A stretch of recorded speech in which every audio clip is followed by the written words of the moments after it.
तो पहले मैं अपने बारे में बोल देता हूँ। ओके, तो मेरी आवाज़ सबको आ रही है? Okay, good. तो मेरा नाम जॉय बैनर्जी है, ठीक है, और आई एम फ्रॉम दिल्ली। मैं ज्योतिष में लगभग आप कह सकते हैं अभी करते करते 15 साल के आसपास हो गया है। मैं स्टडी को भी काउंट कर रहा हूँ और मैं प्रैक्टिस कर रहा हूँ एटलीस्ट 6 to 7 ईयर्स से। ठीक, स्टडी मैंने इतना टाइम किया। ज्योतिष में मैं क्यों आया? सबसे पहले मैं ज्योतिष में इसलिए आया क्योंकि ऑब्वियसली हर इंसान कंसल्ट करता है और कभी ना कभी जिंदगी में एक बार कभी ना कभी जरूरत पड़ती हुई है, तो मैंने भी कंसल्ट किया।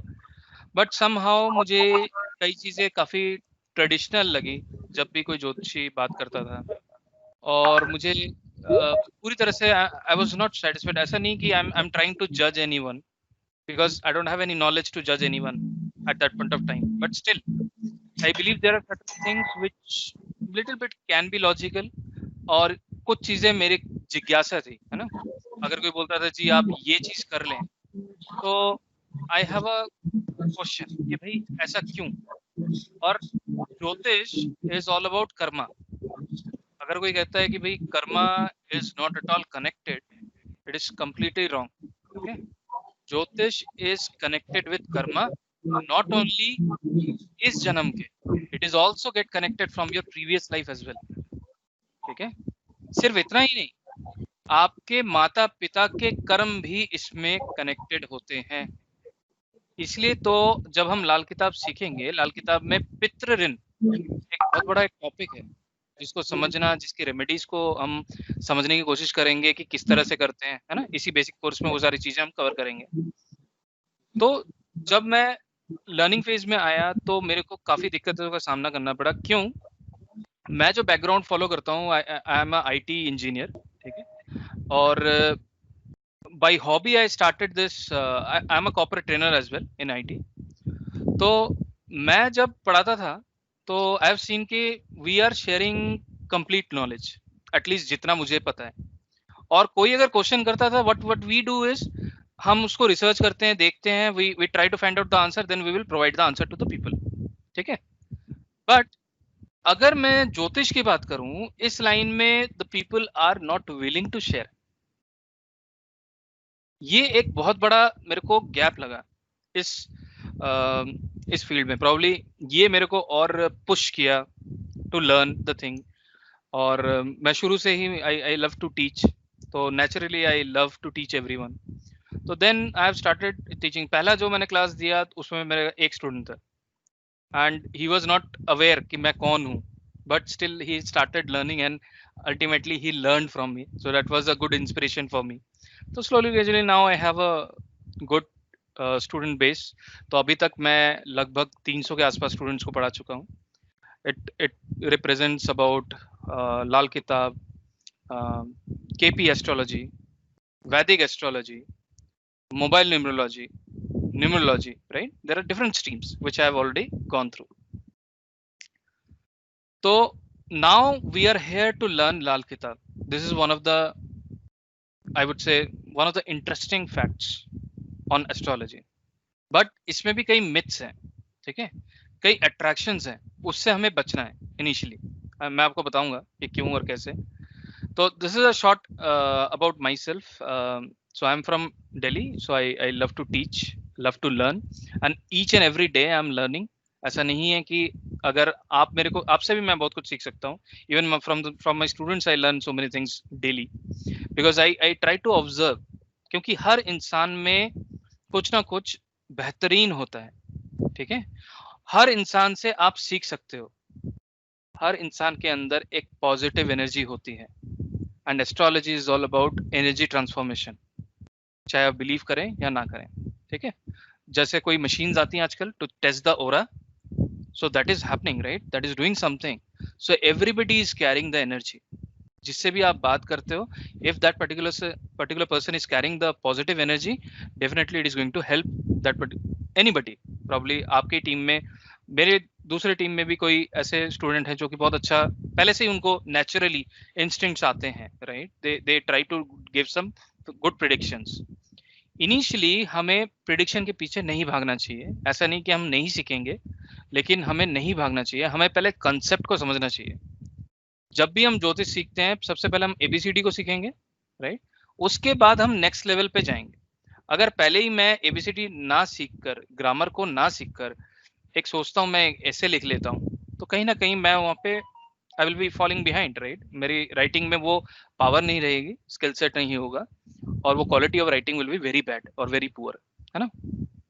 तो स्टार्ट करते हैं अल्फाबेटिकली। मैं जो नाम देख पा रहा हूँ, तो सबसे पहले मैं अंजलि मैम से बोलूंगा कि if she can introduce herself. Hi, sir. Hi, everyone. This is Anjali Chattopadhyay from Delhi again. And since 6-7 years, I'm practicing Vedic Jyotish. Okay, if there is a possibility for few minutes, if you guys can turn on the video, that also good, Yeah. if possible. Yeah. Yeah. I don't know, sir. I think I'm not able to turn on this right now. No problem. बताइए। तो sir 6-7 साल हो गए practice कर रही हूँ और रोज सीखने की कोशिश कर रही हूँ। एज वी नो कि ज्योतिष इज अथाह समुद्र है, तो उसमें से कुछ बूंदे सिर्फ लेने की कोशिश कर रहे हैं। तो उसी के लिए मैंने आपके कुछ वीडियोस देखे थे, जिसके लिए मुझे बहुत कन्विंसिंग लगा था। So I found you and I thought कि maybe this is the right destination कि जहाँ पर मैं ये चीज सीख सकती हूँ। केपी एंड लाल किताब दोनों ही मैं आपसे सीख रही हूँ, एंड केपी भी मैंने पहले भी सीखा है, but as one teacher is not enough, as you also mention that Right. sometime in astrology one teacher is not enough, because you can learn many techniques from the different peoples. So that's what I'm trying to do, trying to learn from astrology. So that is very good, and you are welcome in this forum to learn Lal Kitab. Thank you. Next is Ankit sir, Ankit Bharadwaj.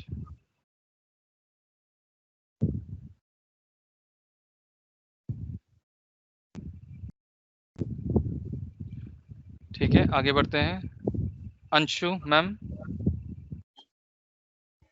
आपको unmute करना पड़ेगा ma'am बोलने से पहले। Okay, नहीं आपकी आवाज नहीं आ रही है। अभी आ रही है sir? Yes yes. Hello everyone.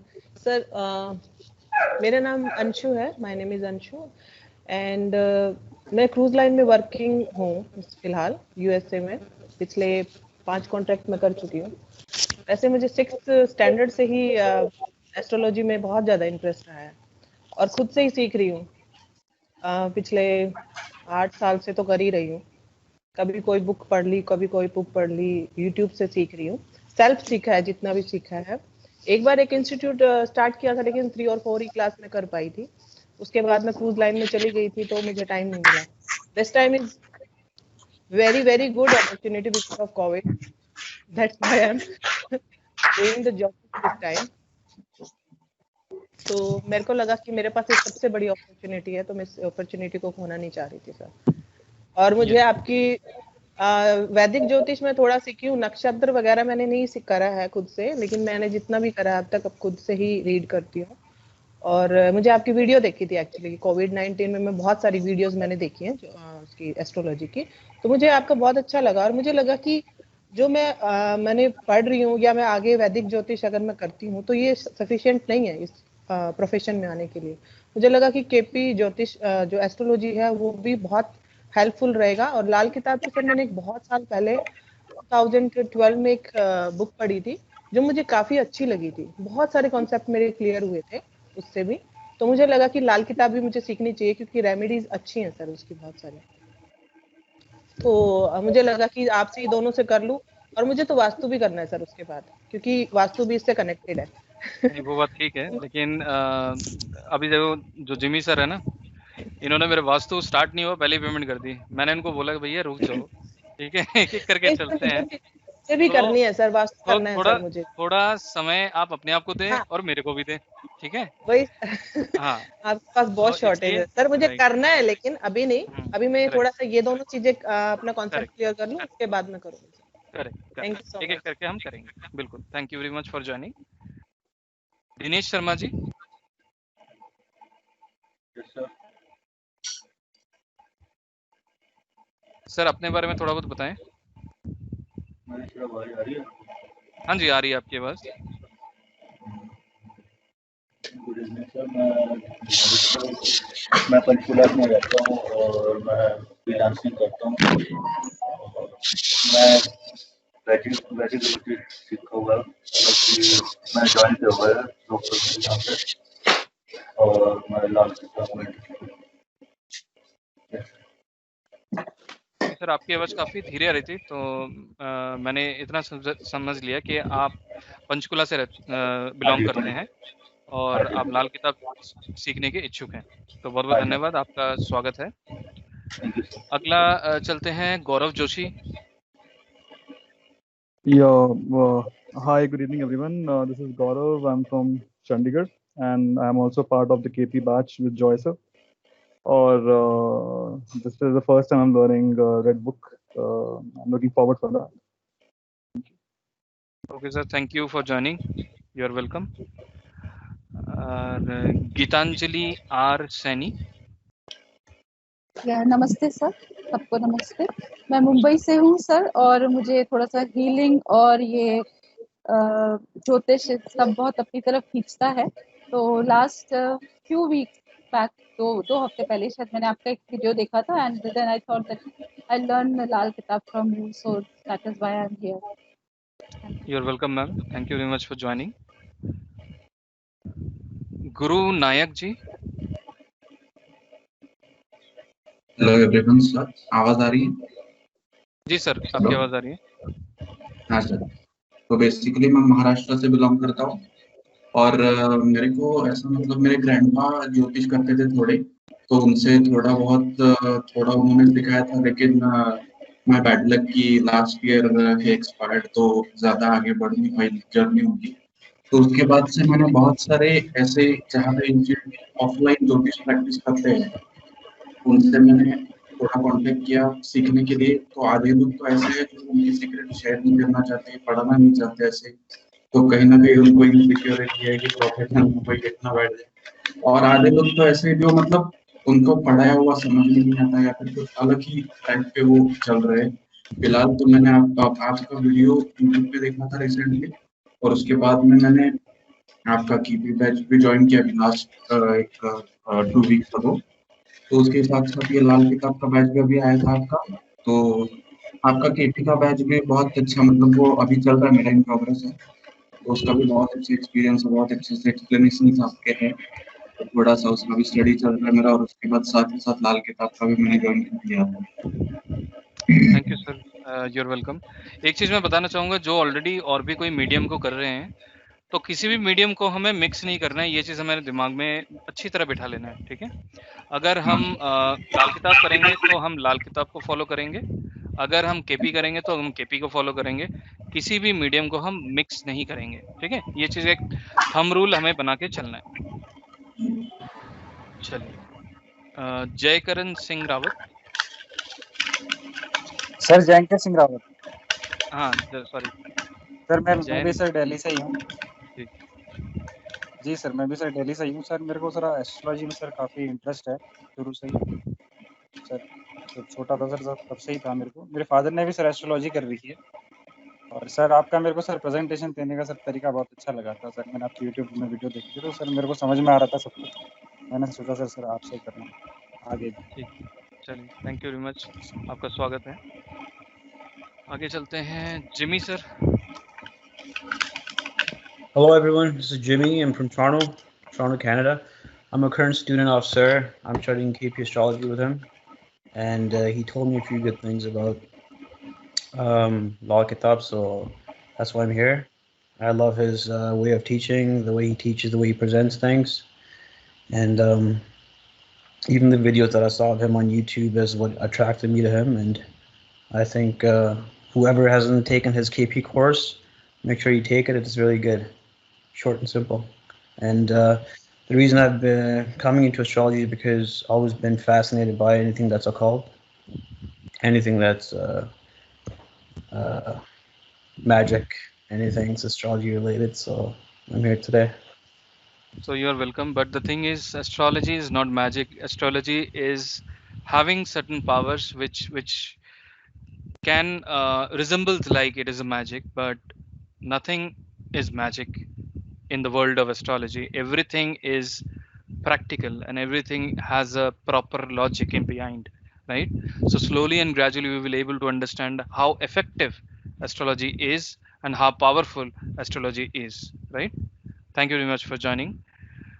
Okay, Krishna sir. Hello sir. हाँ जी। हाँ, सभी को नमस्कार। मुझे इस एस्ट्रोलॉजी फील्ड में बहुत दिनों से एक इंटरेस्ट थी और सीखने के लिए गया बहुत, और आपका वीडियो वगैरह देखा जिससे मुझे लगा कि आपसे पूरा ज्ञान मिलेगा इस फील्ड का। इसीलिए सर आपको इंटरप्ट कर रहा हूँ, पूरा तो कह नहीं सकता, जितना मुझे आता है मैं पूरी कोशिश करूंगा आप लोगों तक उसको पहुंचाने की। Right sir. लेकिन जैसे मेरा एक्सपीरियंस रहा, जिधर मैं गया उधर से तो पूरा तो नहीं मिला है। मीन्स जितना भी उनको भी नॉलेज है उससे मैं सेटिस्फाइड नहीं हूँ। लेकिन जैसे आपका वीडियोस देखा, जैसे मैं आपका केपी भी कर रहा हूँ, मोबाइल एस्ट्रोलॉजी भी किया हूँ, उससे अभी मैं देख रहा हूँ उसमें बहुत सारे डेवलपमेंट है। मैं सेटिस्फाइड है, इसीलिए मैं ये इंटरेस्ट है इसमें लाल किताब। बहुत अच्छी बात है सर, ये सुन के मेरे को अच्छा लगता है कि जैसे जो भी चीजें आपने सीखी हैं आप उसको यूज कर पा रहे हैं, राइट? तो विच इज वेरी इंपॉर्टेंट कि आप कुछ भी चीज सीखते हैं उसको तुरंत इम्प्लीमेंट भी करें ताकि आपको याद रहे, है ना?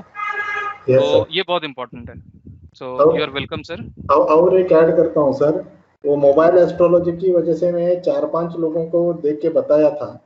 अच्छा। सबका ऐसा ही निकला है। Means it is 80 to 80% it is ये मैच करता है। Right. Thank you sir. Right, बहुत इंटरेस्टिंग चीज है वो भी। Thank you very much. Mahesh Bharti ji. Hi, good evening everyone. मैं महेश हूँ पुणे से। बेसिकली मैं बिल्कुल फ्रेशर हूँ एस्ट्रोलॉजी में, बिल्कुल नया फ्रेश माइंड। तो मेरा 2 साल पहले ऐसे इंटरेस्ट चालू हुआ एस्ट्रोलॉजी में, जब मैं खुद अपनी कुंडली लेके गया था किसी के पास। तो स्ट्रेट फॉरवर्ड मैंने ये बोल दिया था कि मुझे इसमें भरोसा नहीं है। If you can explain me in a better way that I logically way, then I can proceed. तो उन्होंने मुझे समझाया कि प्लैनेट कैसे एक ह्यूमन ब्रेन पे या ह्यूमन बॉडी पे इम्पैक्ट करते हैं, उनकी फ्रिक्वेंसी कैसे हमको इम्पैक्ट करती है। तो देन आई रियलाइज कि no, it's not a magic, it's not एक जादू नहीं है या फिर कोई ऐसा छलावा नहीं है। It's kind of science behind it, there is some logic. तो उसके बाद मैं थोड़ा अपने लेवल पे स्टडी करना चालू किया। तो it was not about astrology, it was about how planet effect our body और आवर ब्रेन। फिर इंटरेस्टिंगली 3-4 महीने पहले से मैंने डिसाइड किया कि नहीं, अब मुझे इसमें कुछ आगे करना है। तो I came across your video on YouTube and here I am. Okay, so thank you very much sir for joining. तो आशा करता हूँ आप काफ़ी चीज़ें सीखेंगे, कोशिश पूरी रहेगी मेरी तरफ से। नवीन sir.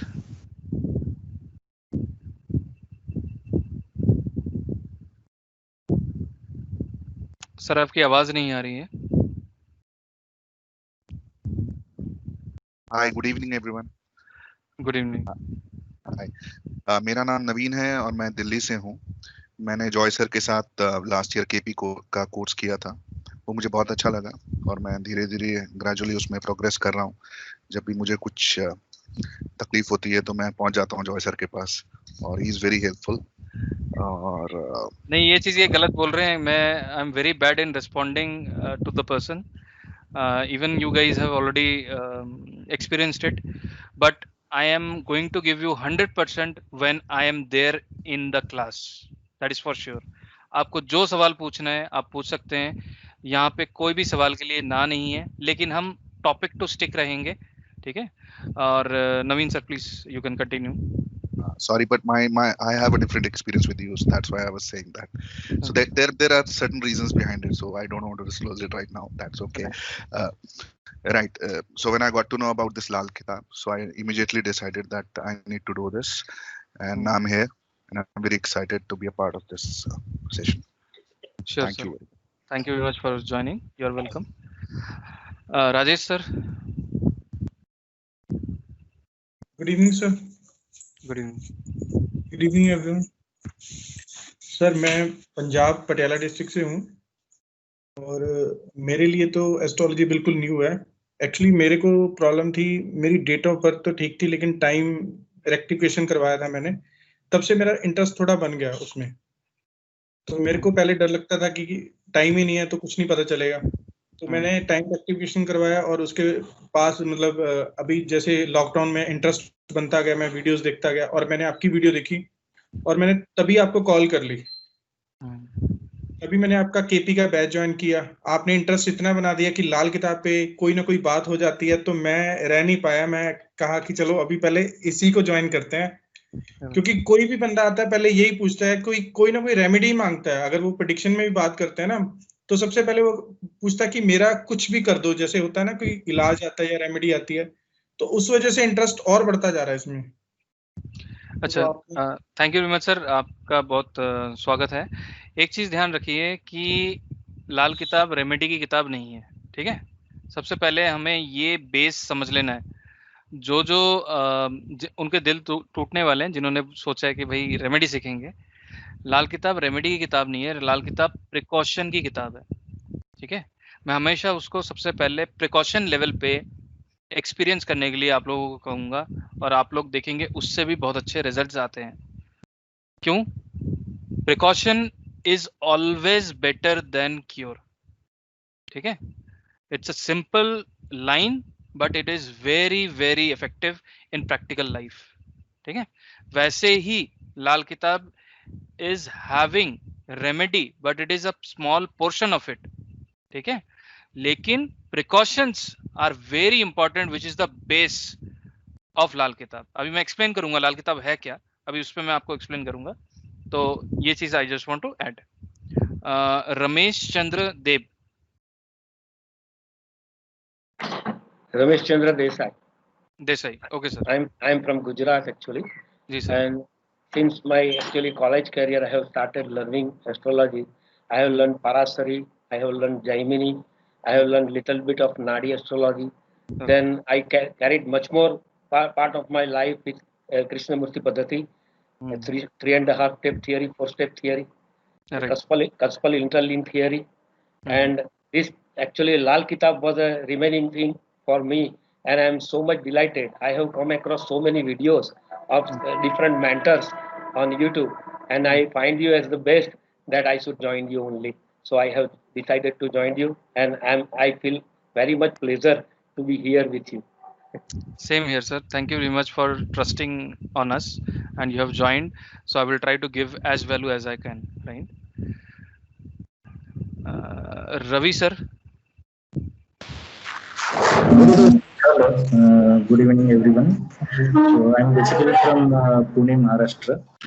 So I learned Vedic astrology and KP astrology, and I'm basically a software engineer and working in IT industry. So weekend I spend for the practice of Vedic astrology, and basically the Lal Kitab is symptom-based theory. It is so that's why I am interested to learn it, and I did actually some remedies also by myself, and it was very effective for me. So decided, and I watched some videos of you, so I liked very much. So I joined you. Yeah. You're welcome sir. Thank you very much for joining. इसमें आपने एक चीज बताई चिन्ह के बारे में, निशानियों के बारे में, ठीक है। आप सिर्फ इतना चीज समझें, लाल किताब में सिम्टम्स, निशानियां इज देयर, बट एक बार म्यूट कर लीजिए, आपके वहां से आवाज आ रही है। निशानियां हैं लेकिन निशानियां हर चीज नहीं है, उसको आप समझें। क्योंकि निशानी आप खुद प्रैक्टिस के साथ खुद बना सकते हो। I would say people are selling निशानियां फॉर लैक्स ऑफ रुपीज, लेकिन जब आप किसी को सोल्यूशन नहीं दे सकते, निशानियों का करोगे क्या आप? थोड़ा सोच के देखना आप, ठीक है।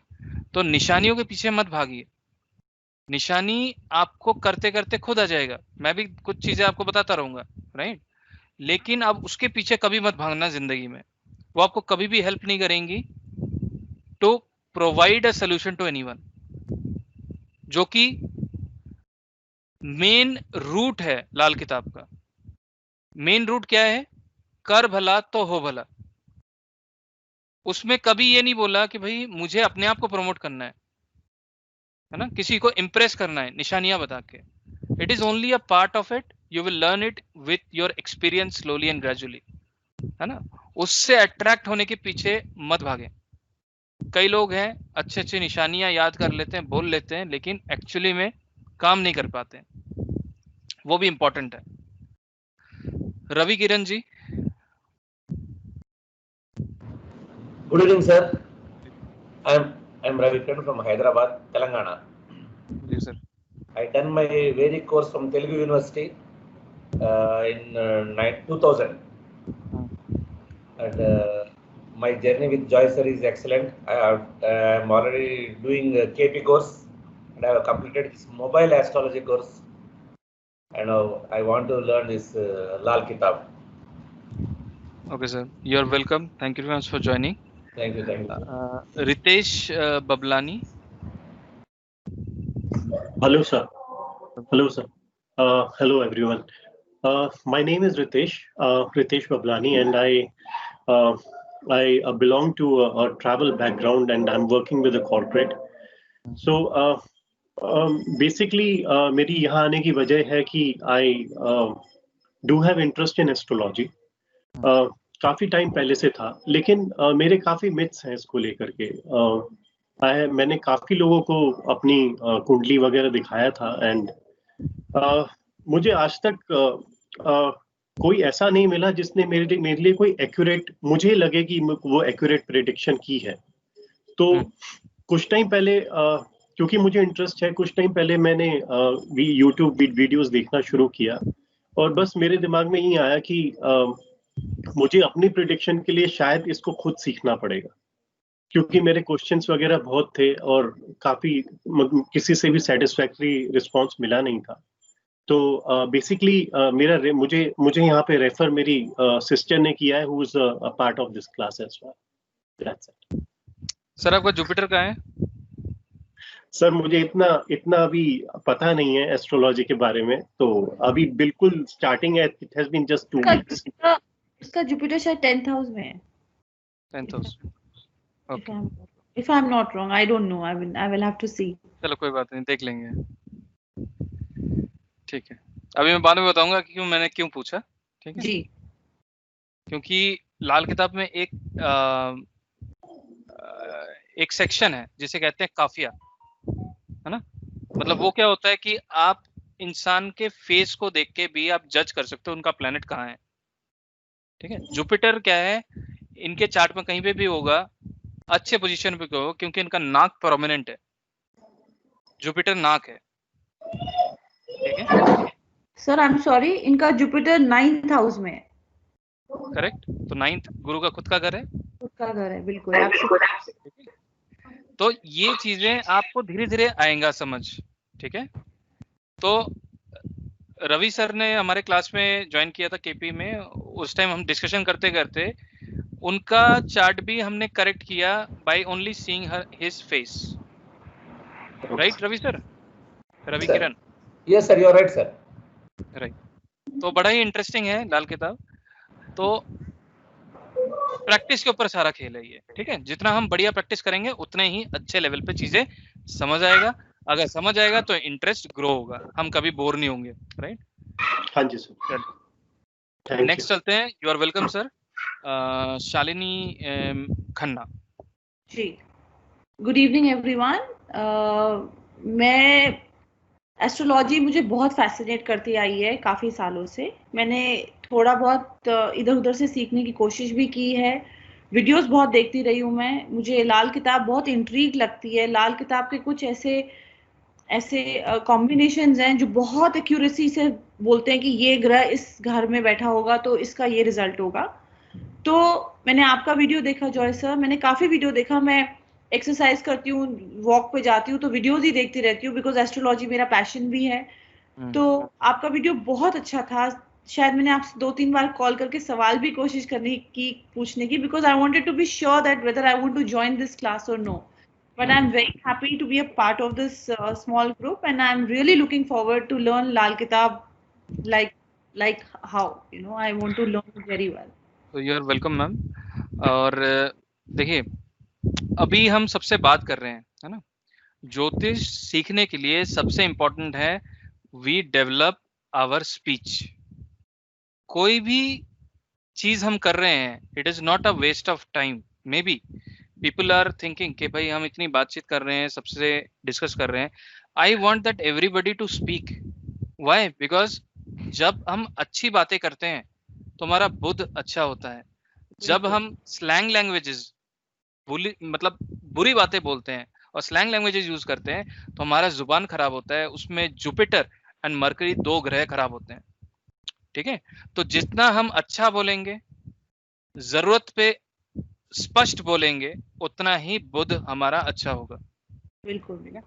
सो these are the small tips which are also form of remedies which are going to be used in future as well, right? चलिए, शुभराज नंदिनी, सॉरी अगर मैंने नाम ढंग से नहीं लिया। You can call me Nitya sir. So Nitya, मैं okay. नित्या बोल रही हूँ। हाँ, नित्या बोल रही हूँ बैंगलोर से, and I am a fresher to the concept of astrology, but मैं बहुत astrology advice लिया है advisor से almost 4 years. So मुझे वो fascinate करता है कि ये science है या क्या है। So I want to understand all the concepts and probably start using it मेरे own life में and to advise friends. Okay, so thank you very much for joining here, and we will explore and see what is astrology. Okay, chaliye. So we have gone through with the introduction, and everybody is welcome to this session. Let me share my screen and let's start the session for today. Okay, चलिए, सबको मेरी screen दिख जाए तो एक बार yes no आप बता सकते हैं।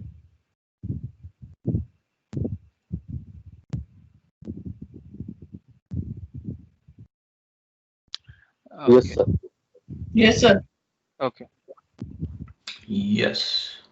तो सबसे पहले हम फॉर्म ऑफ एस्ट्रोलॉजीज के बारे में थोड़ा बात कर लेते हैं। हमारे पास कई तरह के फॉर्म ऑफ एस्ट्रोलॉजीज हैं, ठीक है, जैसे कि वैदिक एस्ट्रोलॉजी। वैदिक एस्ट्रोलॉजी है क्या? It is a form of astrology which in been introduced by Rishi Parashara.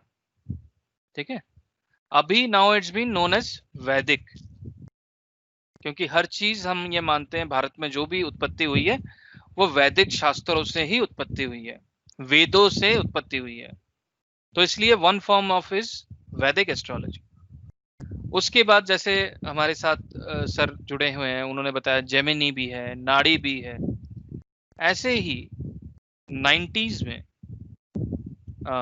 19th century में सॉरी पंडित रूपचंद जोशी, इन्होंने लाल किताब को लिखा। थोड़े बहुत किस्से हम इसके बारे में डिस्कस करते रहेंगे और बताते रहेंगे उनके बारे में। ऐसा कहते हैं कि उनको प्रीवियस मतलब किसी भी ज्योतिष का कोई ज्ञान नहीं था पहले, तो उनको अंदर से ही एक दैविक पावर आप कह सकते हैं। मैं इसलिए कहता हूं कि दैविक पावर है। लाल किताब को आपको हमेशा ही एक स्पिरिचुअल बुक की तरह ट्रीट करना चाहिए। सबसे पहला पॉइंट तो ये है। ऐसा क्यों है? क्योंकि आप इस चीज को समझें, एक इंसान जिन्होंने इस लाल किताब के कुछ श्रृंखलाएं लिखी है ना, 1940, 1941, जो भी सीरीज इन्होंने लिखी, हम रेफर करते हैं 1952 को, जो कि मोस्ट रिफाइन वर्जन माना गया है लाल किताब का।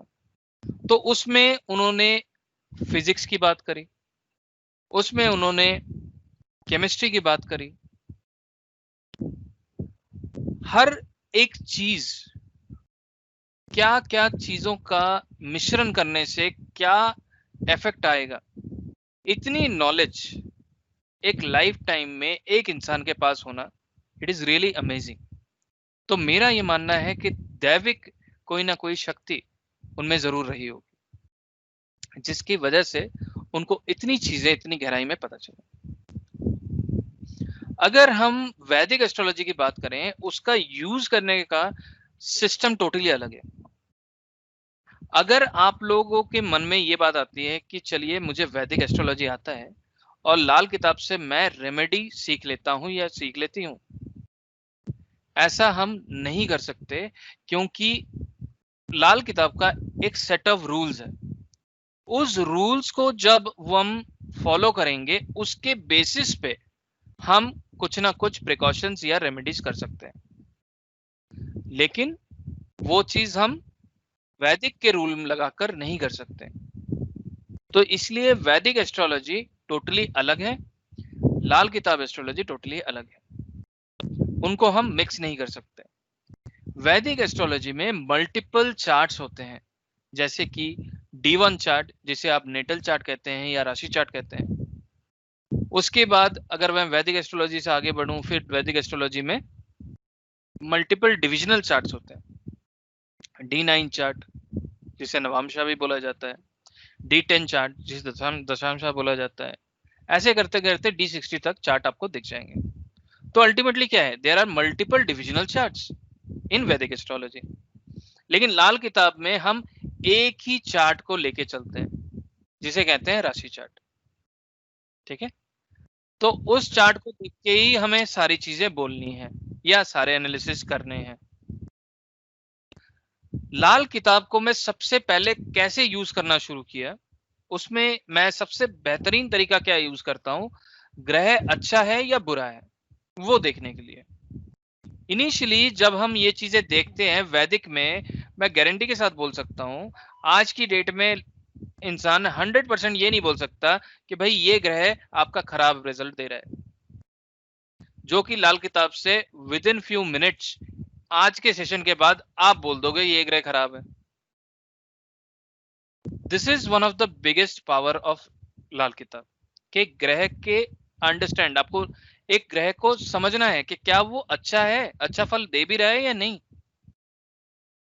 ऐसा नहीं है कि अगर वो यहाँ बैठ गया या इसके साथ बैठ गया, यहाँ पे दूषित हो गया, यहाँ पे ये खराब हो गया। तो अगर हम बात करेंगे ब्रॉड लेवल पे, अगर कोई ग्रह यहाँ बैठा होगा तो वो अच्छा फल देगा, अगर कोई ग्रह यहाँ बैठा होगा तो वो बुरा फल देगा, राइट। अब हम बात करेंगे लाल किताब का मेन उद्देश्य क्या है। लाल किताब आपके लाइफ को जीने का सही रास्ता बताता है, मतलब जरिया, जीने का क्या तरीका है वो सिखाता है। लाल किताब आपके जीवन को कैसे जीना है। जब ज्योतिष आया ना, सबसे पहले उसका मंतव्य यही था। जो ज्योतिषी के पास पहले जाता था वो हाथ जोड़ के यही पूछता था, गुरुजी आप मुझे ये बताएं मैं इस दुनिया में क्या करने आया हूं। और आजकल क्या पूछते हैं, सर ये बताइए मेरे को पैसे कहां से मिलेंगे, मैं ये काम कर लूं।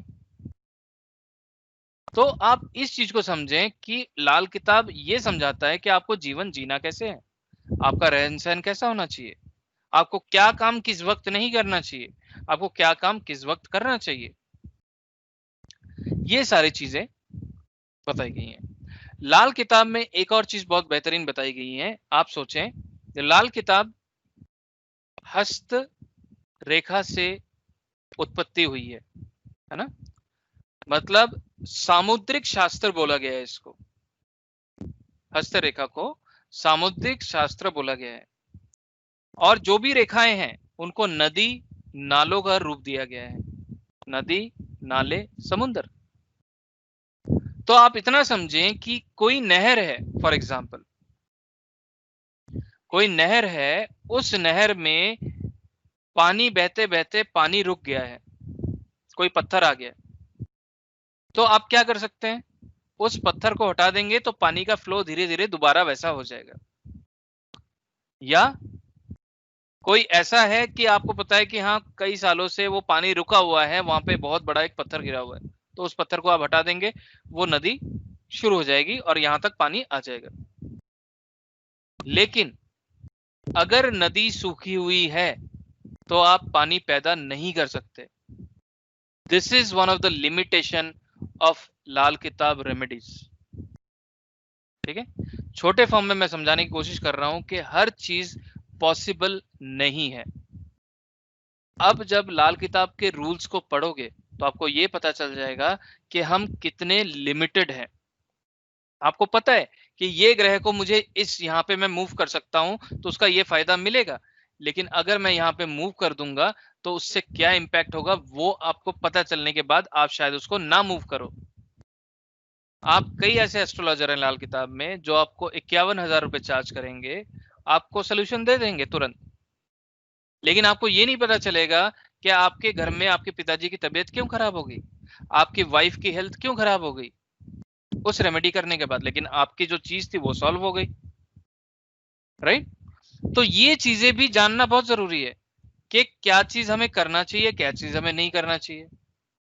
लाल किताब में एक बहुत इंटरेस्टिंग चीज है जिसे कहते हैं राशिफल और ग्रहफल। कई ऐसे ग्रह होते हैं जो ग्रहफल के होते हैं जिसको हमें किसी की भी चार्ट में रेमेडीज नहीं करानी होती।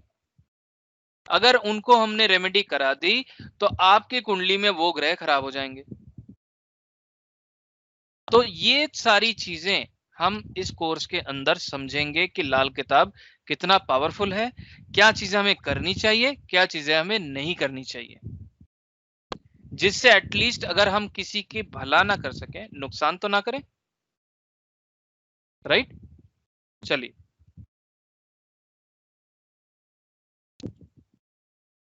लाल किताब में सबसे इंपॉर्टेंट 2 ग्रह हैं। देखिए ग्रह कौन कौन से हैं पहले मैं वो बता देता हूं आपको। Jupiter, Mercury, Venus, Sun, Moon, Mars, Saturn, Rahu and Ketu.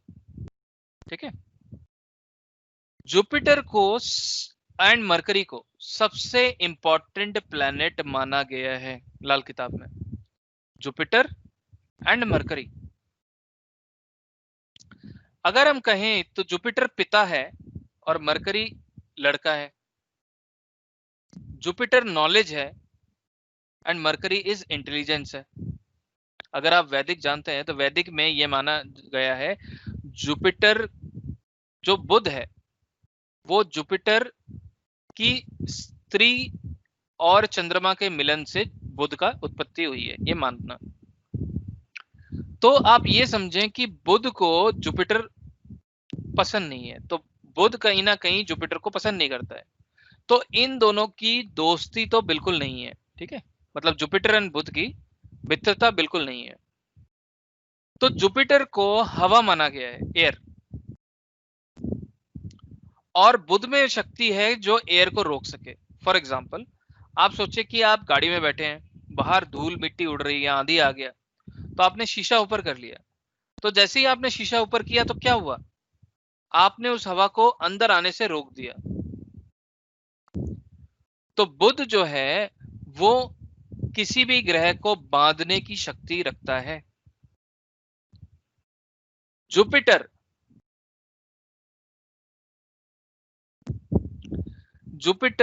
Air है तो हवा हर जगह होती है सिर्फ वैक्यूम को छोड़कर।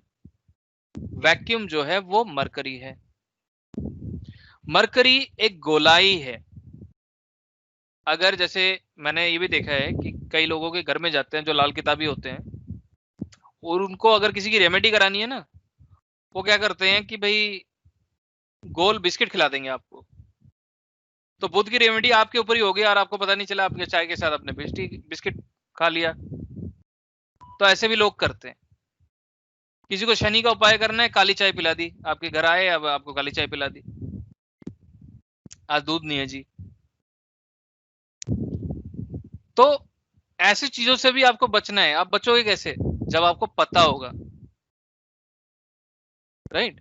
तो हर इंसान तो ये चीज नहीं करता है, लेकिन टारगेटेड वे में जब हम करते हैं, क्योंकि एस्ट्रोलॉजी में सबकॉन्शियस माइंड का बहुत बड़ा रोल होता है। मैं आपको एक छोटी चीज बताऊंगा, आप शायद विश्वास ना करो। अगर मैंने आपको कोई रेमेडी बताई है, आप करोगे तो उसका इफेक्ट तो होगा ही। अगर आप नहीं करोगे और आप मन ही मन सोचोगे कि मैं वो रेमेडी कर रहा हूं या कर रही हूं, तो भी आपको कहीं ना कहीं उसका असर जरूर मिलेगा। This is the power of subconscious mind. Sir can I ask one thing? Yes yes please. Sir आपने बोला कि अगर किसी को काली चाय पिलाओ तो शनि की रेमेडी होती है। I am not asking for the remedy, but there are many people those love to have that black coffee और ब्लैक टी। सो उनका इसका मतलब कि सैटर्न हमारा स्ट्रांग हो जाएगा? नहीं, स्ट्रांग नहीं होगा। मैं ये कह रहा हूँ ना कि अगर आपका माइंडसेट है कि आपको पता है कि मेरा सैटर्न कुछ नेगेटिव रिजल्ट दे रहा है, I need to donate something, है ना, सैटर्न के हिसाब से, तो उन्होंने क्या करना है, काली मिर्च की चाय बना देनी है जी। तो काली मिर्च की चाय आपको पिला देंगे। तो उनको क्या हुआ, उनकी सैटर्न की रेमेडी होगी ना, एक तरह से सैटर्न का डोनेशन हो गया। राइट।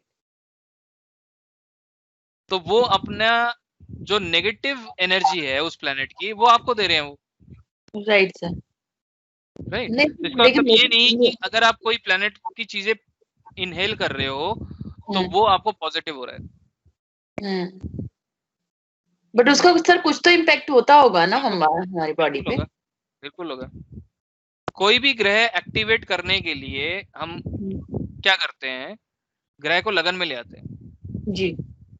फॉर एग्जाम्पल बता रहा हूँ, इस पे बहुत सारे रूल हैं। तो अगर कोई ग्रह की चीज अगर आप खा लोगे, वो ग्रह तुरंत एक्टिवेट हो जाएगा। ठीक है जी। तो अगर मैं कहता हूं कि आप हरी ग्रीन लीफी वेजिटेबल खाएं, तो ultimately green leafy vegetable is mercury. तो आप मरकरी को एक्टिवेट कर रहे हो, मरकरी की एनर्जी को बढ़ा रहे हो आपके शरीर में। खाने वाली चीजें सबसे ज्यादा पहले इंपैक्ट करती हैं। ठीक है, अगर जैसे आपके मित्र हैं और आपका शुक्र खराब हो रहा है, तो मैं आपको क्या बोलूंगा, आप एक काम करो, गोलगप्पे अपने दोस्तों को खिलाओ फ्राइडे को। Golgappe is a combination of Mercury and Venus. गोलाई मरकरी हो गई और watery food is Venus. Yes sir. Right ji sir. तो कहने का मतलब ये है कि हर ग्रह एक वस्तु से जुड़ा हुआ है। ठीक है, बुध जो है गोलाई है, बुध के अंदर ताकत है किस चीज की, झुकने झुकाने की।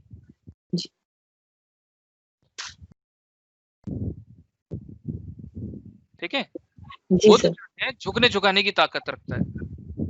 जिसका बुध खराब होगा वो किसी के सामने झुकेगा नहीं, ये भी नोट करना आप, ये सिम्टम है।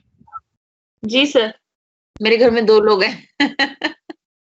ऐसे नहीं बोल सकते आप उनके प्लेसमेंट भी देखो।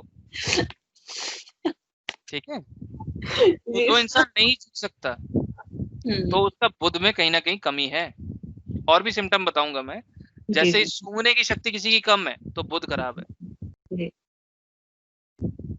तो ये कान खराब हो जाए तो भी हम बुध को रिप्रेजेंट कर, ये बोलते हैं ना कि बुध खराब होने की वजह से उसके सुनने की शक्ति में प्रॉब्लम आई है।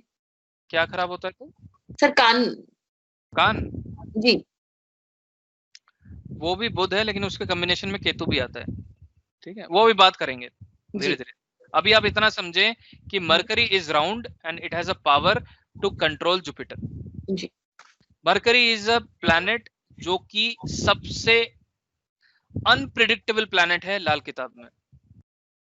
किसी भी लाल किताबी के पास अगर आप जाओगे, वो बोलेगा भाई शनि को ले आओ, राहु केतु को ले आओ, जुपिटर को ले आओ, इनकी रेमेडी हम संभाल लेंगे, लेकिन बुध को नहीं संभालना मुश्किल है। बुध को पता ही नहीं चलता कि बुध असर कहाँ दे रहा है। इसलिए रूपचंद जोशी जी ने एक सिस्टम बनाया लाल किताब में जिसमें हम निकालते हैं बुध का भेद। तो बुध इज मोस्ट अनप्रिडिक्टेबल प्लैनेट।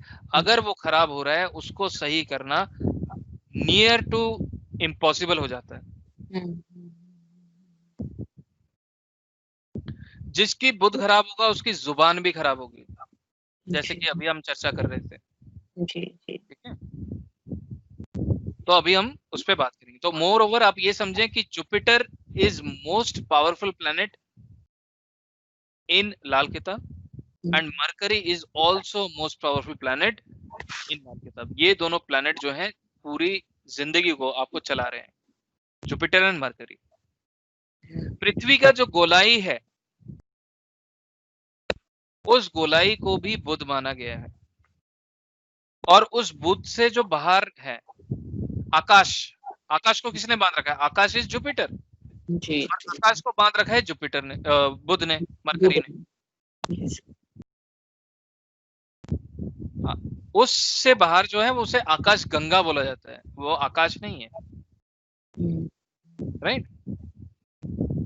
तो आप ये समझें कि बुध के पास शक्ति है बांधने की। अगर किसी का जैसे चार्ट में अगर आप देखोगे मरकरी जुपिटर साथ है, मरकरी जुपिटर सन साथ है, तो उनकी कुंडली में बुध ने जुपिटर और सूर्य को बांध रखा है।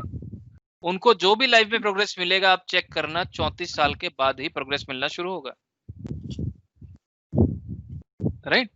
तो बुध की उम्र है 34 साल, अभी हम उसको भी पढ़ेंगे, हर ग्रह की एक उम्र है जी, याद जिसे कहते हैं लाल किताब के टर्म में, तो वो भी हम सीखेंगे इस पे, ठीक है। आगे बढ़ते हैं। तो वैदिक ज्योतिष से कुछ भाग हमें लाल किताब में लेके चलना पड़ता है, ठीक है। तो उसके लिए हम कुछ कुंडली लेंगे, है ना, जैसे कि कुंडली का जो कुंडली जैसे बनता है वो हम लेके चलते हैं। फिर कुंडली के साथ साथ क्या होता है, कुंडली के अंदर भाव होते हैं, ठीक है। भाव मतलब क्या है? हाउसेस, जिसे हम हाउसेस कहते हैं। अब इस चीज को बड़े ध्यान से समझें। भाव का मतलब क्या है? I believe it is a proper translation will be expression, expression sir. लेकिन house is not a correct translation of bhav, है ना। तो भाव का मतलब है एक्सप्रेशन। तो आप ये समझे कोई भी भाव है वो कुछ ना कुछ बताता है, एक्सप्रेस करता है। और प्लैनेट क्या है? प्लैनेट इज ग्रह।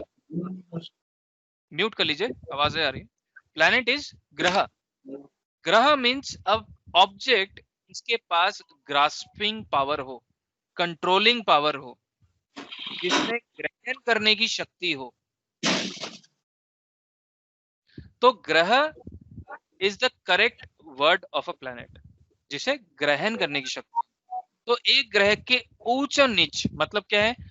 एक अच्छा पोजीशन और एक बुरा पोजीशन। तो उच्च जो है it is a good position, नीच जो है it is a bad position. हर ग्रह का एक उच्च का पोजीशन होता है और ग्रह का एक नीच का पोजीशन होता है, वो भी हम इस पे कैरी फॉरवर्ड करते हैं। अगला क्या होता है? दृष्टि, एस्पेक्ट।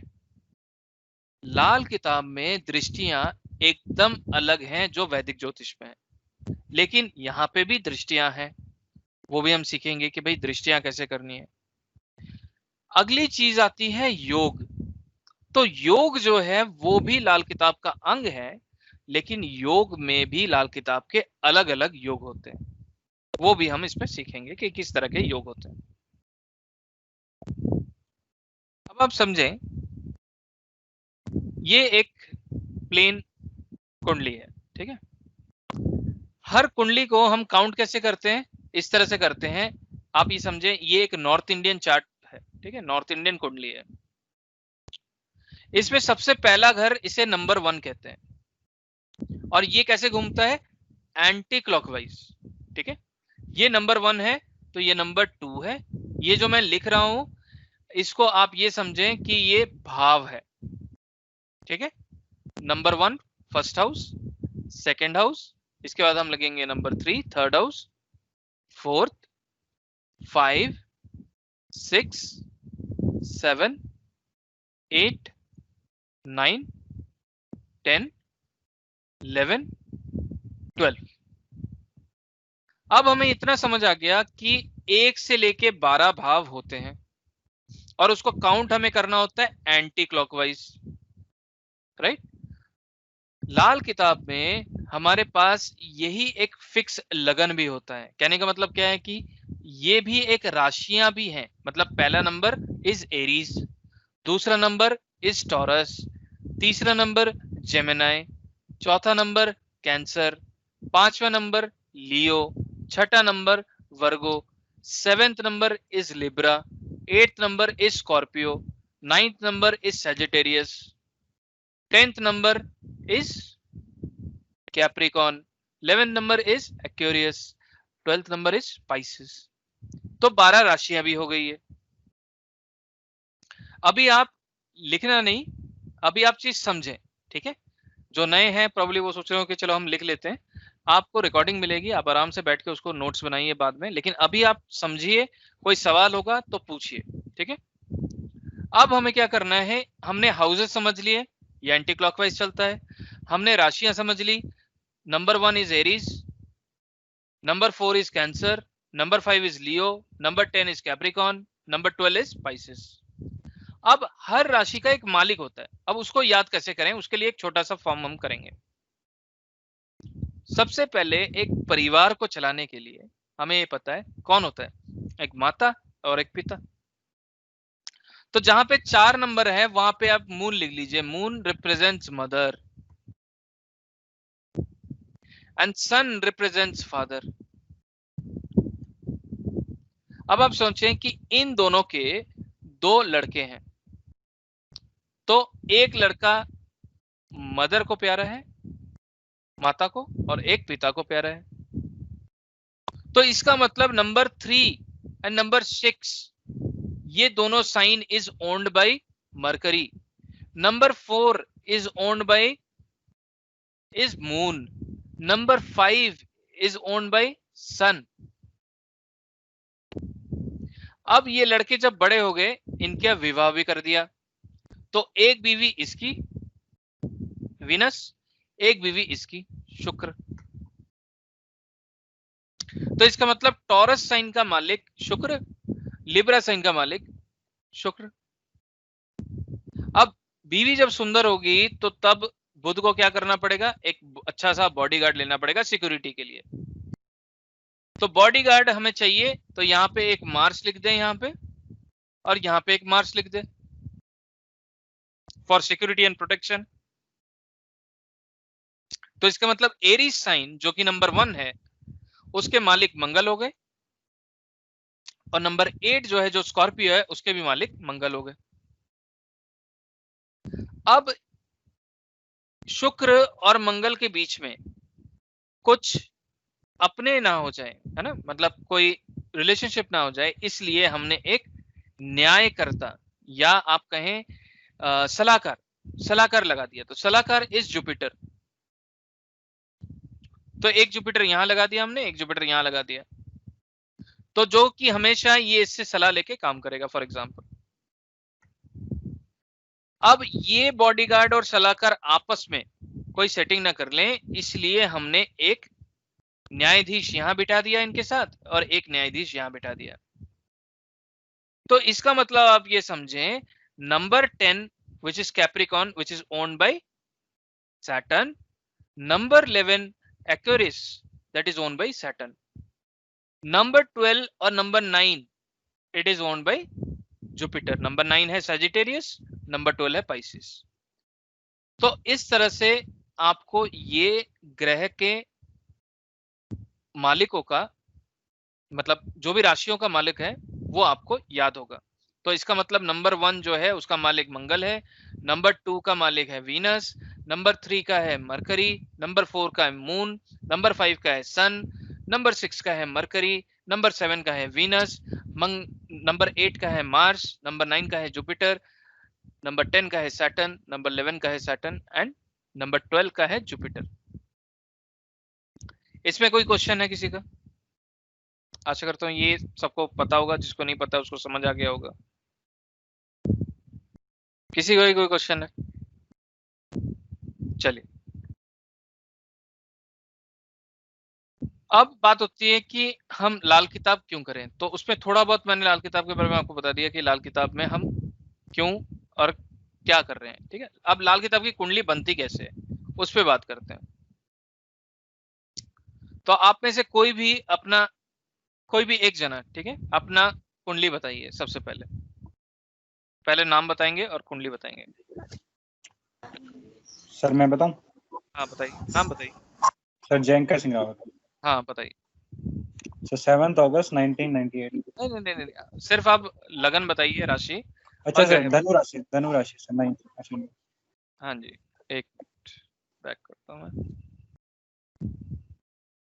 हाँ जी, तो इन्होंने धनु राशि लिखी है, तो यहाँ पे 9 लिखेंगे, उसके बाद यहाँ पे 10 लिखेंगे, यहाँ पे 11 लिखेंगे, फिर यहाँ पे 12 लिखेंगे, फिर 1 2 3 4 5 6 7 8। हाँ जी, अब ग्रह बताएं।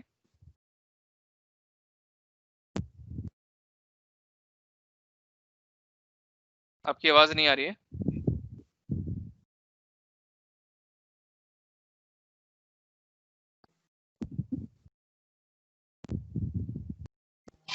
Sir 1 minute.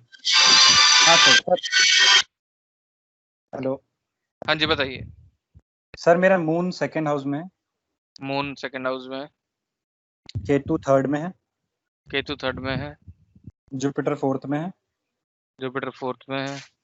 5th में सैटर्न है। हम्म। वीनस एंड मार्स जो है सर 7th में है।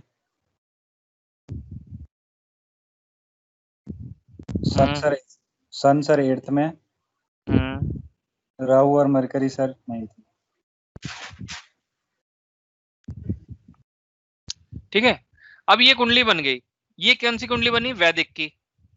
अब इससे हमें लाल किताब की कुंडली बनानी है। बड़ा ही सिंपल है, कुछ भी नहीं करना है आपको। क्या करना है, सबसे पहले तो हम यहाँ पे जो अभी हमने सीखा वो लिख लेंगे। 1 2 3 4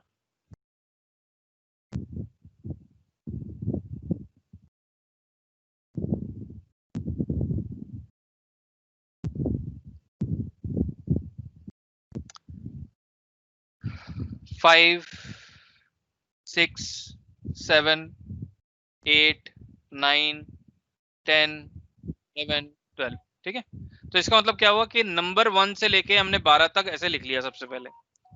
नेक्स्ट क्या करना है, जैसे जैसे ग्रह बैठे हैं वैसे वैसे हमें लिख लेना है। मतलब मून यहाँ पे 2nd हाउस में लिखा है, तो हम यहाँ पे मून को लिख लेंगे 2nd में। 3rd में यहाँ पे केतु लिखा है, तो केतु को लिख लेंगे यहाँ पे। फिर यहाँ पे जुपिटर लिखा है, तो जुपिटर लिख लेंगे।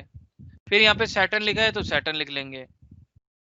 यहाँ पे वीनस लिखा है, तो यहाँ पे वीनस लिख लेंगे। यहाँ पे मार्स लिखा है, तो यहाँ पे मार्स लिख लेंगे। यहाँ पे सन लिखा है, तो यहाँ पे सन लिख लेंगे। यहाँ पे राहु लिखा है, तो यहाँ पे राहु लिख लेंगे। यहाँ पे मरकरी लिख लेंगे। ठीक है, बाकी ये खाली है। तो ये हमारी लाल किताब कुंडली बन गई। ये हमारी वैदिक की कुंडली हो गई, ये हमारी लाल किताब की कुंडली बन गई। तो सिंपल हमें क्या करना है, जैसे वो कुंडली बनी है वैसे ही हमें ये चीजें करनी है। अब एक और एग्जांपल करके देख लेते हैं। ठीक है, और एक जना अपना चार्ट बताइए। सर मैं बता दूं? एक मिनट।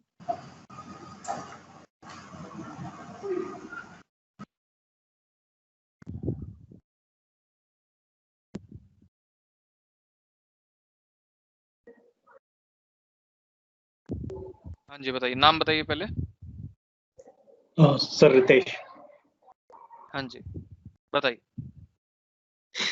सर 7th लग्न में 7th वो है तुला। ओके, ठीक है।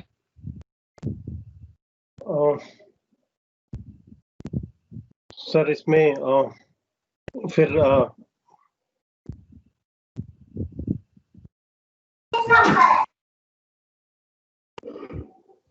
बताइए। फिर 5th पे मून है। 5th पे मून है, मतलब मून कहाँ है? मतलब यहाँ पे या यहाँ पे? 5th हाउस में सर। 5th हाउस ये है 1 2 3 4 5। सर ये 11th वाले में। यहाँ पे या 11th में? 11th में सर। अच्छा, जहाँ नंबर 5 लिखा है वहाँ मून है आपका? हाँ जी, ठीक है।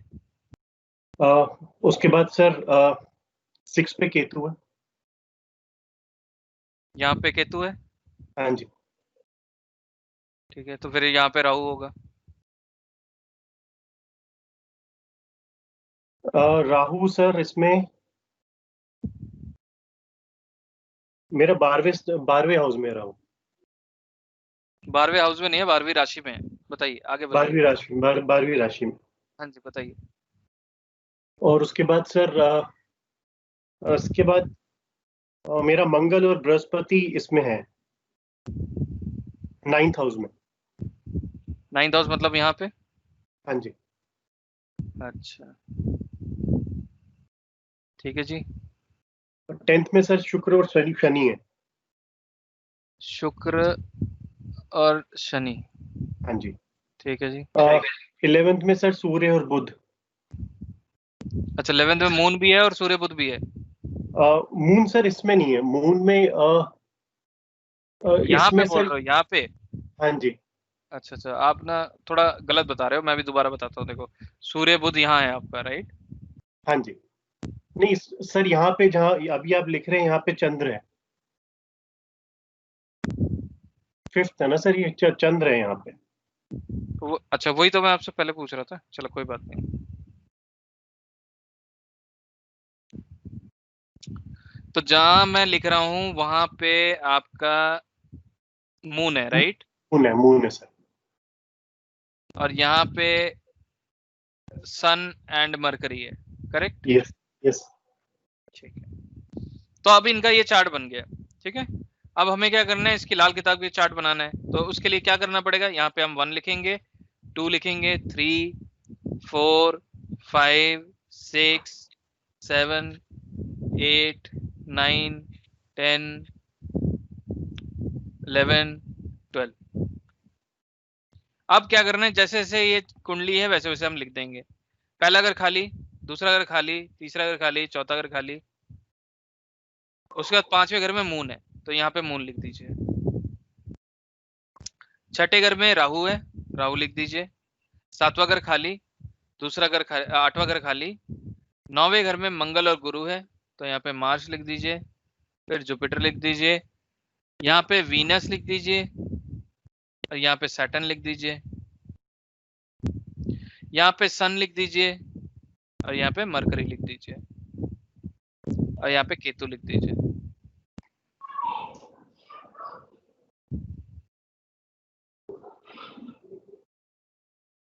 ठीक है, तो ये इनका चार्ट बन गया। ये लाल किताब वाला चार्ट बन गया, ये वैदिक वाला चार्ट बन गया।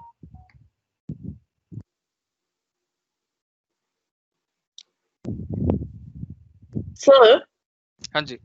अभी आपने बताया कि बुध में किसी भी ग्रह को घेरने की शक्ति होती है, तो most of the time we see कि sun and Mercury are together. हाँ जी। तो क्या सन जो है हमेशा घिरा रहेगा बुध की शक्तियों से या पावर से? एक्चुअली क्या है कि बुध क्या करता है ना, डेलीगेट कर देता है अपनी शक्तियां सूर्य को। ओके। वो काम तो फिर सूर्य से कराता है, अपने काम सूर्य से करवाता है। ओके। और तो सर सबसे क्लोज भी तो वही है सर, सोलर सिस्टम में। बिल्कुल बिल्कुल, सन के।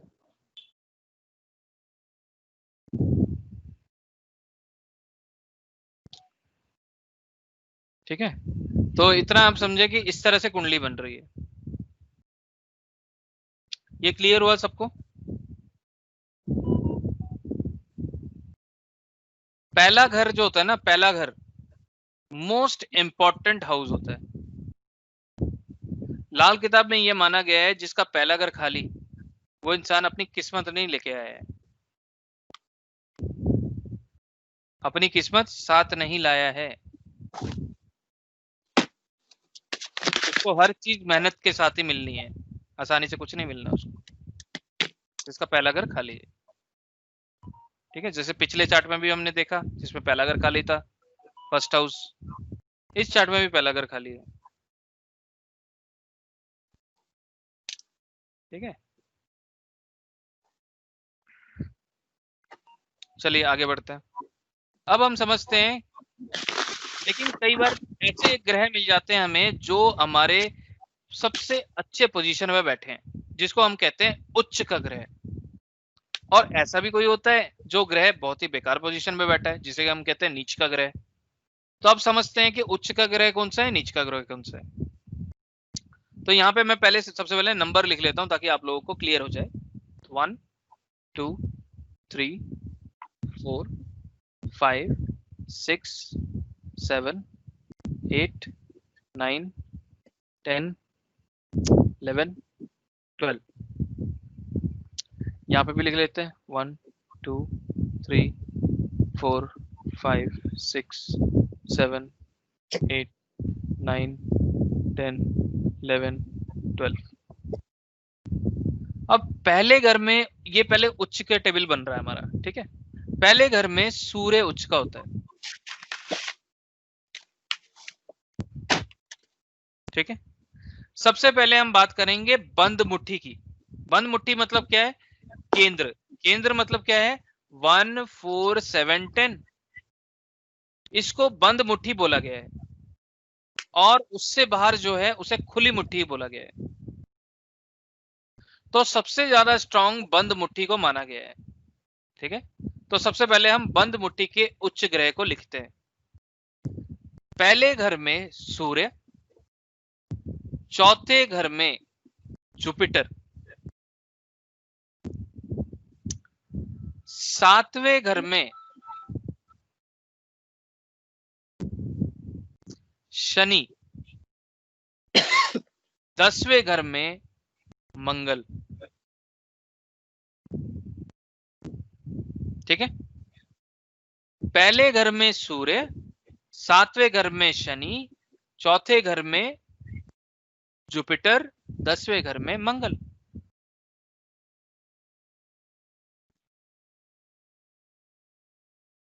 अब मैं एक्चुअली कुंडली बनवा रहा हूं, आप बोल रहे हो अरे यार कुंडली क्यों बनवा रहे हैं, है ना। पिछले मैंने 2 लोगों की कुंडली बनाई, तो आप लोगों को भी पता चलेगा क्यों बना रहा हूं मैं थोड़ी देर में। अब दूसरे घर में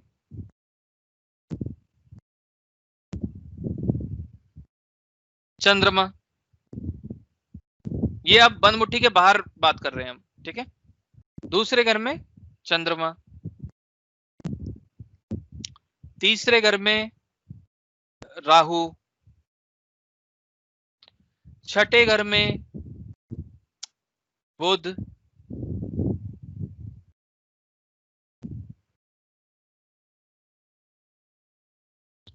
और आते हैं 9वें घर में केतु और 12वें घर में शुक्र। ये आपके हो गए उच्च के ग्रह। अब जिसकी कुंडली में उच्च के ग्रह ज्यादा होंगे उसकी कुंडली उतनी ही स्ट्रांग होगी। जैसे कि पहले चार्ट में हमने देखा दूसरे घर में चंद्रमा था और चौथे घर में जुपिटर था, तो ये उच्च के ग्रह हो गए, तो ये अच्छा पोजीशन बन गया।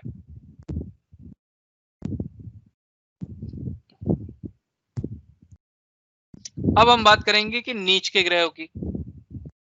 ठीक इनका उल्टा पोजीशन जो होगा वो नीच का हो जाएगा। मतलब सूर्य अगर यहां उच्च का है तो नीच में कहां होगा? यहां पे। शनि अगर यहां उच्च का है तो यहां पे क्या होगा? नीच का।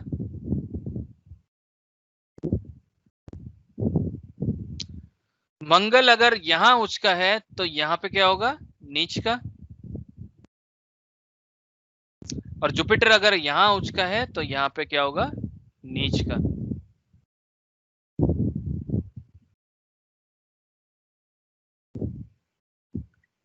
वैसे ही 8वें घर में चंद्रमा नीच का हो जाता है, छठे घर में शुक्र नीच का हो जाता है, 12वें घर में बुध नीच का हो जाता है, तीसरे घर में केतु नीच का हो जाता है, राहु 9वें घर में नीच का हो जाता है।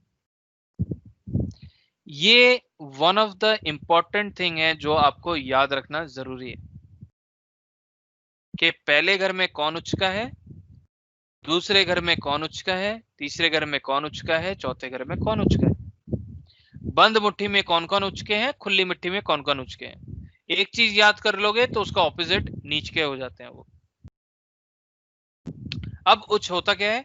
ऑब्वियसली जब भी ग्रह उच्च का होगा तो वो अच्छे फल देगा, और जैसे ही वो नीच का होगा तो वहां पे अपने फलों में कमी करेगा या नेगेटिव असर देने लगेगा।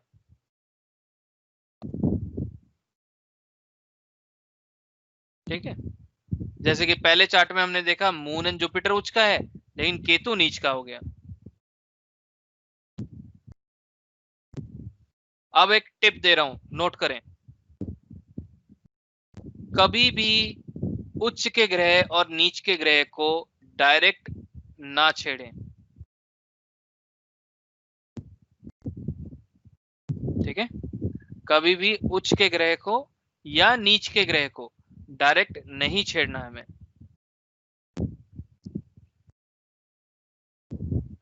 इसमें कोई क्वेश्चन है किसी का?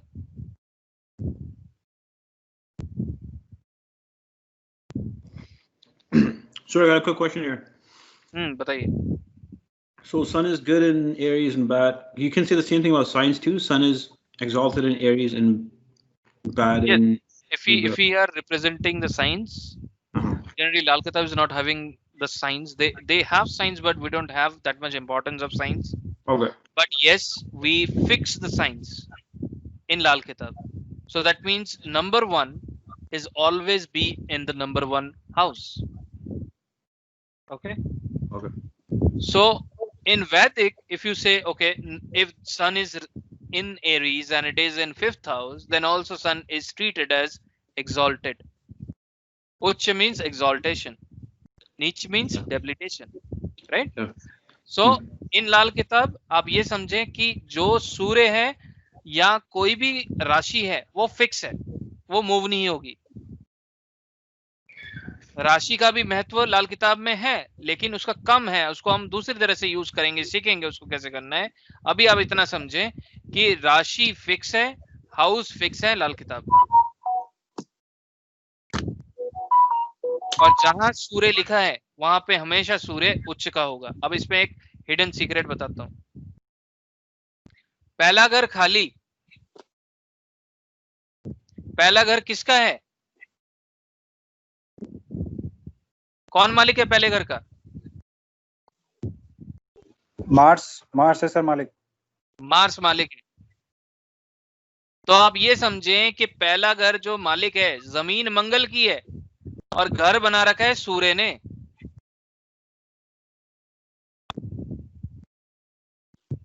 ठीक है, जमीन मंगल की है और घर बना रखा है सूर्य ने। तो जिसका पहला घर खाली होगा तो उसके कुंडली में हमें मंगल और सूर्य की पोजीशन देख के पहले घर की ताकत समझ आएगी। पहला घर अगर खाली होगा तब भी वहां पे सूर्य अपने फल दे रहा है।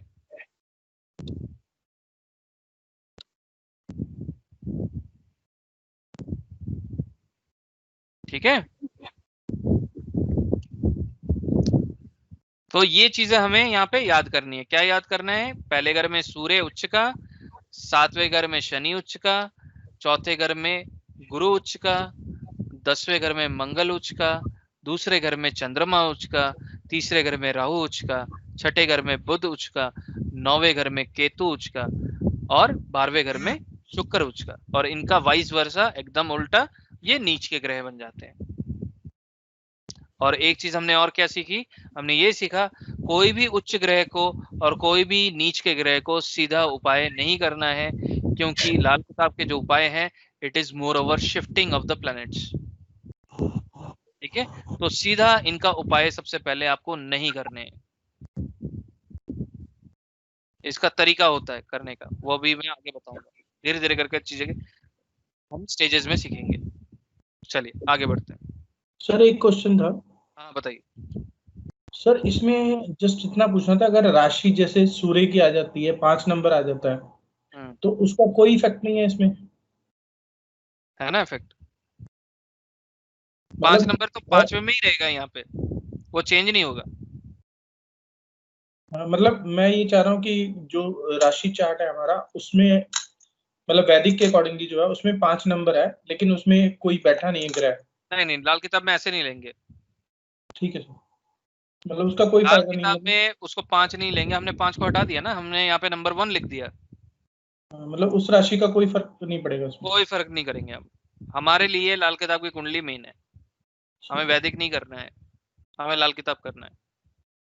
राइट, तो पहला घर सिर्फ और सिर्फ एरीज है।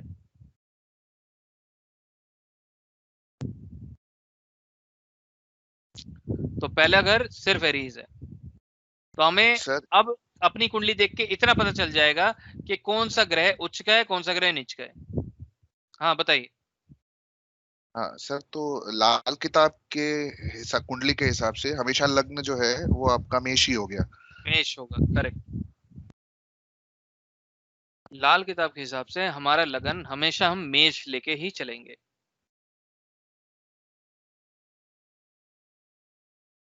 सर ये काल पुरुष की कुंडली की तरह है। काल पुरुष की कुंडली की तरह है, बिल्कुल।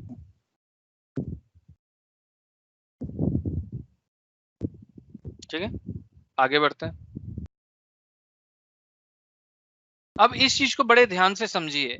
अगर कोई आपसे आके पूछता है कि भाई मेरे पास बहुत सारी चीजें हैं हमारे पास, है ना, जिंदगी में, और अगर सब कुछ ऊपर वाले ने लिख दिया तो आपकी या मेरी क्या जरूरत है? मैं भी घर पे आराम करके बैठ जाता हूं, तब भी मेरे को चीज मिल जाएगी। तो यहाँ पे बहुत अच्छा लिखा हुआ है, मनुष्य बधा खुद लेख से अपने, लेख विधाता कलम से हो, कलम चले खुद कर्म पे अपनी, कलम चले खुद कर्म पे अपने, अकल किस्मत ना झगड़ा हो। मतलब ऊपर वाले ने आपकी किस्मत में बहुत अच्छी अच्छी चीजें लिख दी हैं, लेकिन अगर आप खुद चलकर अपनी मेहनत कर कर उस लेवल तक ना पहुंचे, है ना, ऊपर वाले ने बोला कि भाई ये बहुत अच्छी नौकरी करेगा, अच्छी किस्मत लिख दी, लेकिन अच्छे घर में आपको जन्म कराया ऊपर वाले ने ताकि आपको अच्छी शिक्षा मिले, अच्छा आचरण मिले आपको, लेकिन अगर आपने उस चीजों को फॉलो ही नहीं किया, अपना कर्म नहीं किया कि एक अच्छा इंसान बनने के लिए, तो आपको क्या वो उस लेवल की चीजें मिलेंगी लाइफ में? नहीं मिलेंगे। अगर ऊपर वाले ने बोल लिया मैं आपको किस्मत में देता हूं कि आप मिनिस्टर बनोगे, और आप कहते हो नहीं मैं तो एकदम घर पे लेटा रहूंगा, मैं अपने आप जिस दिन बनना होगा अपने आप बन जाऊंगा, ऐसा नहीं हो सकता ना। कहीं ना कहीं आपको बाहर जाके कुछ ना कुछ तो सोशल वर्क करना ही पड़ेगा, किसी ना किसी की तो मदद करनी ही पड़ेगी ताकि आपकी कोई छवि बने। जब तक आपकी कोई छवि नहीं बनती तो आप मिनिस्टर कैसे बनेंगे? कहीं ना कहीं तो कोई ना कोई तो कार्य आपको करना पड़ेगा, कोई ना कोई तो कर्म करना पड़ेगा।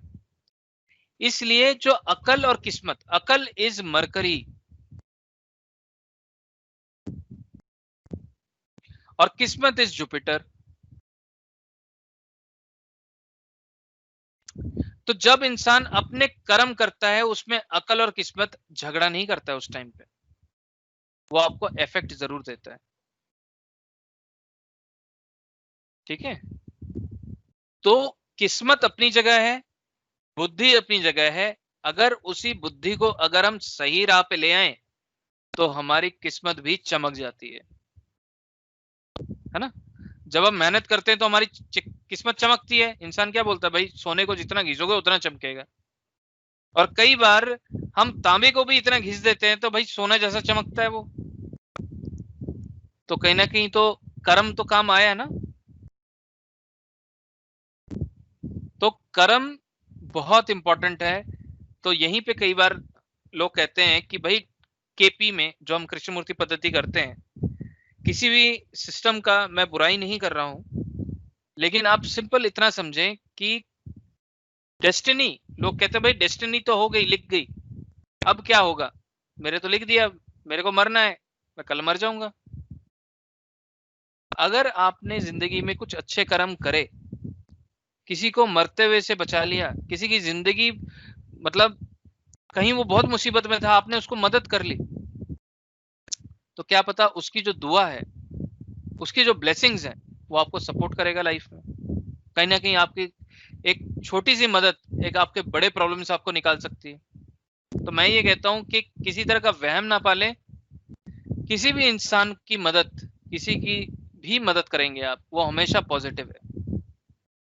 कई बोलते हैं भाई आपका ये ग्रह अच्छा है तो आप उसको मदद मत करो, या इस तरह की चीजें मत करो, ये डोनेट मत करो, वो डोनेट मत करो। लेकिन आप किसी की अगर फिजिकल मेहनत करके मदद करते हो, उसमें कभी भी कोई नुकसान नहीं है आपका। ठीक है, डोनेशन में फिर भी हो सकता है, लेकिन अगर आप किसी से अच्छा बर्ताव करते हो उसका कोई नुकसान नहीं है। अगर आपको जुपिटर अच्छा करना है तो आपके जो भी घर में बड़े हैं, बुजुर्ग हैं, या पढ़े लिखे हैं, या नॉलेजेबल है, या ऑनरेबल है, उनकी आप इज्जत करें, उनके सामने झुकने की आदत डालें। झुकना मतलब ये नहीं कि आप मन से मान रहे हैं कि भाई वो गलत है फिर भी आप झुक रहे हैं। आप उनके सिद्धांतों का वो मतलब उनको इंपॉर्टेंस दें, कहने का मतलब ये, उनको इज्जत दें फ्रॉम हार्ट, उसे झुकना कहूंगा मैं।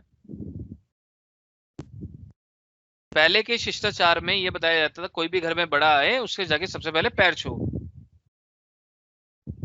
तो क्या हो रहा है, अल्टीमेटली आप अपने जुपिटर को अच्छा कर रहे हैं। तो बड़े कौन है, जो बुजुर्ग, जो ऑनरेबल हैं, वो जुपिटर है। आपके गुरु जुपिटर है, आपके पिता जुपिटर है। तो अगर कोई अपने पिता से ही रिलेशन अच्छे नहीं रख रहा है तो उसको जुपिटर क्या करेगा, राइट? तो आप सबसे पहले तो ये समझें कि ये ग्रह है, ये रिश्तेदार है। सबसे पहले दिन से तो ये ठीक करना कोशिश करो कि अगर ये रिश्तेदार है तो ये इससे मेरे को बना के रखना ही है। अगर ये ग्रह मेरे को अच्छे करने हैं, अगर मेरे को एक अच्छा इंसान बनना है तो ऑटोमेटिकली आपकी रेमेडीज होनी शुरू हो गई। अच्छा इंसान किसी से भी बैर नहीं रखता, है ना? कोई भी कुछ भी ऊंचा नीचे भी बोल दे तो आप उनको क्षमा की भावना रखें, जो कि आजकल बहुत मुश्किल है, लेकिन आप रखने की कोशिश करें। कोई बात नहीं, किसी ने अगर बुरा भी बोल दिया उसको कोई बात नहीं, बोले छोड़ दीजिए, कोई बात नहीं, वो उसके कर्म है। आप अपना मतलब अपने आप को उदारता रखें, ठीक है? तो कहने का मतलब ये है कि किस्मत और अकल का कोई झगड़ा नहीं है, और कर्म बहुत इंपॉर्टेंट है। कर्म के हिसाब से ही आपकी कलम चलती है डेस्टिनेशन में या आपकी डेस्टिनी को पहुंचाते हुए। आपने एक बात और भी सुनी होगी कि जो दूसरे के लिए खड्डा खोदता है वो वहीं गिर जाता है, सुना है ना? तो वो भी एक तरह का कर्म ही है। तो पहले जमाने में जो चीजें कहावतें हैं कुछ लिखी हुई है, उनका कोई मंतव्य जरूर है ना? कोई अच्छी मीनिंग है उनकी, बेसलेस नहीं है वो। चलिए आगे बढ़ते हैं। अब ये जो है सबसे इंपॉर्टेंट चीज है जो हमें समझना है, ठीक है? कि कौन सा ग्रह कहाँ अमूमन अच्छा है, अमूमन बुरा है। अमूमन मतलब क्या है, मोस्टली, मैक्सिमम उस पोजीशन पे वो ग्रह अच्छा या बुरा होता है। अब सबको अपनी अपनी कुंडलियां ध्यान आ रही है, फटाफट चेक करें, राइट? धीरे धीरे करते हैं, कोई जल्दबाजी नहीं है। तो सबसे पहले हम जुपिटर को देखते हैं। तो जुपिटर 1, 2 ये हाउसेस की बात हो रही है, राइट? अगर जुपिटर पहले में है, दूसरे में है, तीसरे में, चौथे में है, यहाँ पे 4 मिसिंग है, तो 4 को भी आप काउंट करें, विच इज ऑल्सो गुड, ठीक है? 4 को भी काउंट करें। तो पहले में है, दूसरे में है, तीसरे में है, चौथे में है, पांचवें में है, आठवें में है, 9वें में है, 12वें में है। यहाँ पे जुपिटर ज्यादातर अमूमन अच्छा होता है। अगर वो छठे में है, 7वें में है, 10वें में है, 11वें में है, वो कहीं ना कहीं खराब होता है।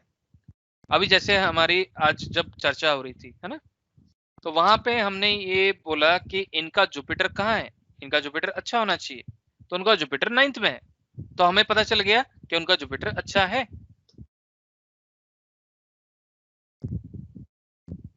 सूर्य, अगर सूर्य की बात करें तो सूर्य मोस्टली सारे घरों में अच्छा है एक्सेप्ट 6, 7 एंड 10।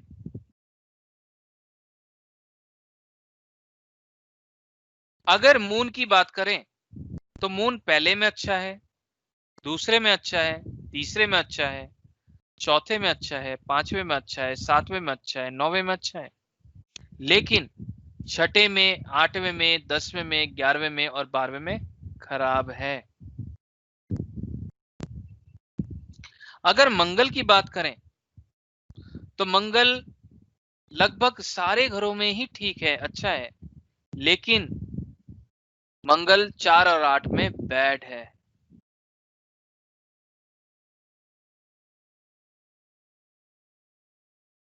अगर हम बुध की बात करें,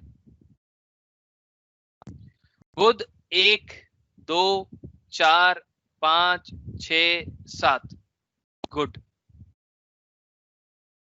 कहां खराब है? तीसरे में खराब है, और 8 से लेके 12 कहीं पे भी हो वो खराब है, बैड।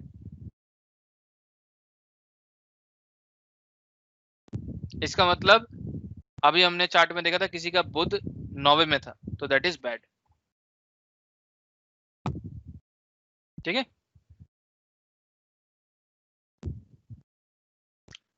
शुक्र,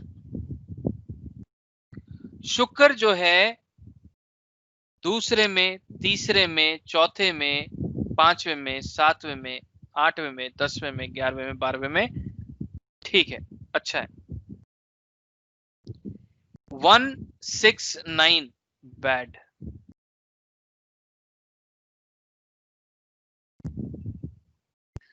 सैटर्न की बात करें, सैटर्न अमूमन ज्यादातर घरों में अच्छा है, लेकिन 1 में, 4 में, 5 में, 6 में खराब है। खराब का मतलब ये नहीं है कि वो ग्रह कभी भी कोई अच्छा फल नहीं देगा। जैसे कि अभी हमने देखा किसी का शनि 5वें में था, राइट। 5वें में शनि यहां पे खराब है, लेकिन आप इनसे पूछें जिनकी कुंडली है, इनका intelligence power will be awesome. पूछिए, इनको चीजें याद रहती हैं। अगर किसी ने कोई अच्छा बोल दिया, बुरा बोल दिया, ये वो चीज हमेशा याद रखेंगे। हाँ सर, ऐसा होता है। Shani is snake.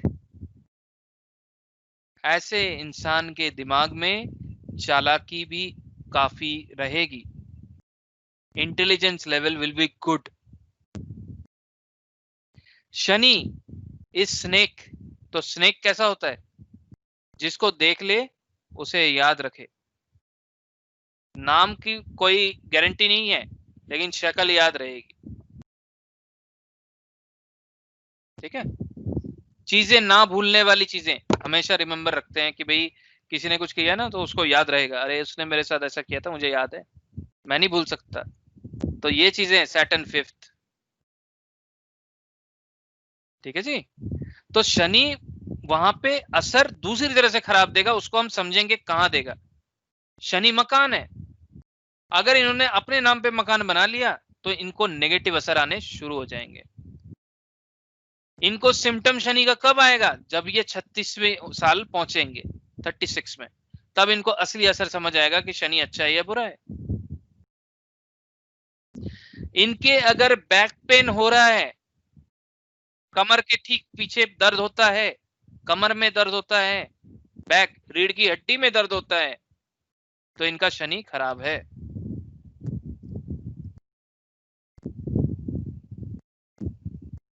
ठीक है। तो ये छोटे छोटे सिम्टम्स हैं जो हम धीरे धीरे करके समझेंगे, लेकिन ये मत समझिए, किसी को भी निराश नहीं होना है कि भाई ये ग्रह मेरा खराब हो गया तो मैं तो गया, ऐसा नहीं है। बहुत सारे कंडीशंस होते हैं, लेकिन आप इतना समझे ये कहीं ना कहीं अमूमन हम उसको बुरा ही बोलेंगे। It is not in a good position. आप चीज समझ रहे हैं? इस शब्द को ऐसे भी हम बोल सकते हैं, it is not in a good position. Rahu, Rahu सिर्फ और सिर्फ इतना याद रखें कि भाई 3, 4, 6 में अच्छा है, बाकी हर जगह इट इज बैड। अगर केतु की बात करूं तो केतु पहले में अच्छा, दूसरे में अच्छा, 7वें में अच्छा, 9वें में अच्छा, 10वें में अच्छा, 11वें में अच्छा, 12वें में अच्छा, तीसरे में खराब है, चौथे में खराब है, पांचवें में खराब है, छठे में खराब है और आठवें में खराब। ठीक है, तो ये हमारे अमूमन प्लैनेट्स हैं जिसे हमें पता चल जाएगा भैया ये यहाँ पे खराब है या अच्छा है, सही है या गलत है। तो अभी आप लोगों ने थोड़ा बहुत जो भी चार्ट आप लोगों ने देखा होगा उसमें आपको इतना पता चल गया कि भाई ये ग्रह मेरे अच्छे हैं और ये ग्रह मेरे बुरे हैं, राइट। तो मैं ये चाहूंगा आप लोग एक छोटा सा टेबल बना लें अपने चार्ट का और ये चीजें बना के चेक करें कि कौन सा चार्ट आपके गुड आ रहा है, कौन सा चार्ट बैड आ रहा है। अब आगे चलते हैं। इसमें कोई क्वेश्चन है किसी का? सर मेरा क्वेश्चन था सर एक। हाँ बताइए। सर वैसे तो 2 क्वेश्चन है सर। पहला क्वेश्चन सर ये है कि सर मेरे को ऐसे वो बात लानी नहीं चाहिए क्योंकि सर आप अभी लाल किताब करवा रहे हो सर। केपी में सर जो है प्लैनेट शिफ्ट हो जाते हैं ना सर, एक भाव से दूसरे भाव तक। बिल्कुल बिल्कुल। तो सर मेरे को वही पूछना था कि सर फिर रिजल्ट किस चीज का मिलेगा मेनली? रिजल्ट देखो, केपी हम यहाँ नहीं करेंगे तो हम राशि चार्ट को ही फोकस करेंगे। कई जगह आप देखेंगे कि बड़े बड़े लाल किताब एस्ट्रोलॉजर हैं जिन जो यूट्यूब में भी बहुत अच्छा बोल लेते हैं, वो ये बोलते हैं कि हम शोधित कुंडली यूज करते हैं। शोधित कुंडली इज नथिंग बट केपी की भावचलित कुंडली, ठीक है। लेकिन अगर शोधित को यूज ही करना होता तो रूपचंद जोशी जी जो इतने ज्ञानी थे उन्होंने वो तो मेंशन करनी थी अपनी किताब में, तो उन्होंने क्यों नहीं करी? क्योंकि वो हमें यूज नहीं करनी है, ठीक है। लाल किताब ऐसी चीज नहीं है जहां पे मैं अपना दिमाग लगा सकूं, इस चीज को आप समझ लें पहले दिन से ही। लाल किताब ऐसी चीज है जो कि हमने बताया कि डिवाइन साइंस है, इसमें हमें फॉलो करना है जो उन्होंने बताया है। सिंपल चीज है, हम एक सिंपल और साधारण इंसान बनके हम उनकी लिखी हुई चीजों को फॉलो करेंगे, अपना दिमाग नहीं लगाएंगे। जहां हमने अपना दिमाग ज्यादा लगाने की कोशिश करी वहां पे हम फंसेंगे, क्योंकि हमें अभी उतनी नॉलेज नहीं है। हम उसी चीज को फॉलो करेंगे जिस चीज को हमें करना चाहिए। धीरे धीरे जैसे हमारी 4 क्लासेस हो जाएंगी, 5 क्लासेस हो जाएंगी, फिर मैं आप लोगों को एनकरेज करूंगा कि आपको किताबें भी पढ़नी है और कैसे पढ़नी है वो भी बताऊंगा, ठीक है। लेकिन अभी नहीं, थोड़ा रुक जाए। मैं आपको किताबें भी सजेस्ट करूंगा, आप लोग कहीं से भी ले सकते हैं, ऐसा नहीं है आपको मेरे से ही लेना है, कहीं से भी ले सकते हैं। लेकिन स्टेजेस में मैं चीजें बताऊंगा। अभी आप कम से कम बेसिक चीजें समझ लें, 1-2 क्लासेस कर लें, उसके बाद मैं आपको किताबें बताऊंगा कौन सी लेनी है और कैसे पढ़नी है। तो पहला क्वेश्चन जो था, हमें भावचलित नहीं लेना, हमें सिर्फ और सिर्फ राशि लेना है। हम राशि से ही असर को समझने की कोशिश करेंगे।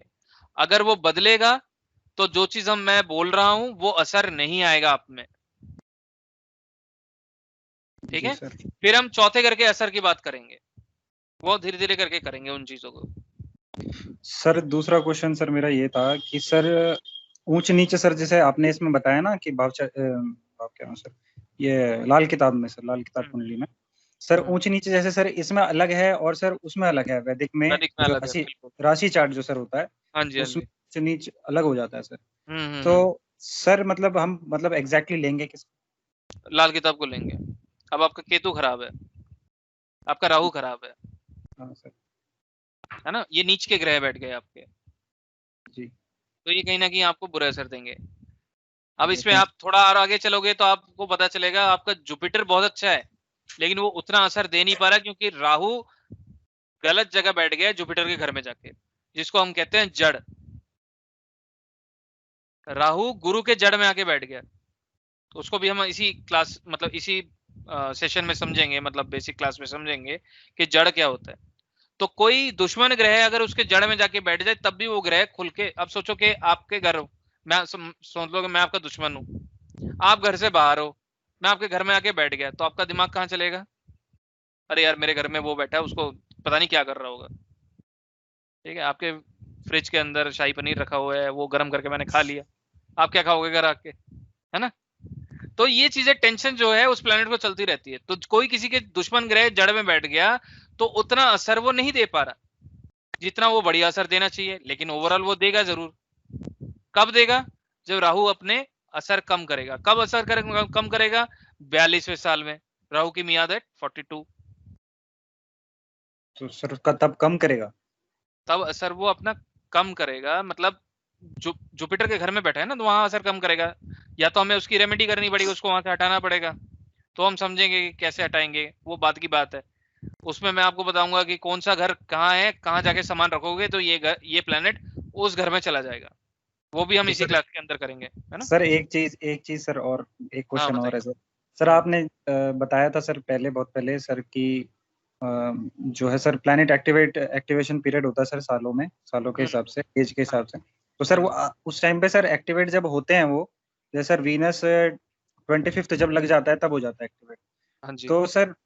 तो सर वो जो है मतलब अपनी पावर फिर ज्यादा देते हैं या मतलब बैलेंस कर देते हैं चीजों को? नहीं, वो जाग गए उस टाइम पे। वो जागने का वो एक समय है जिस टाइम पे वो ग्रह जागता है।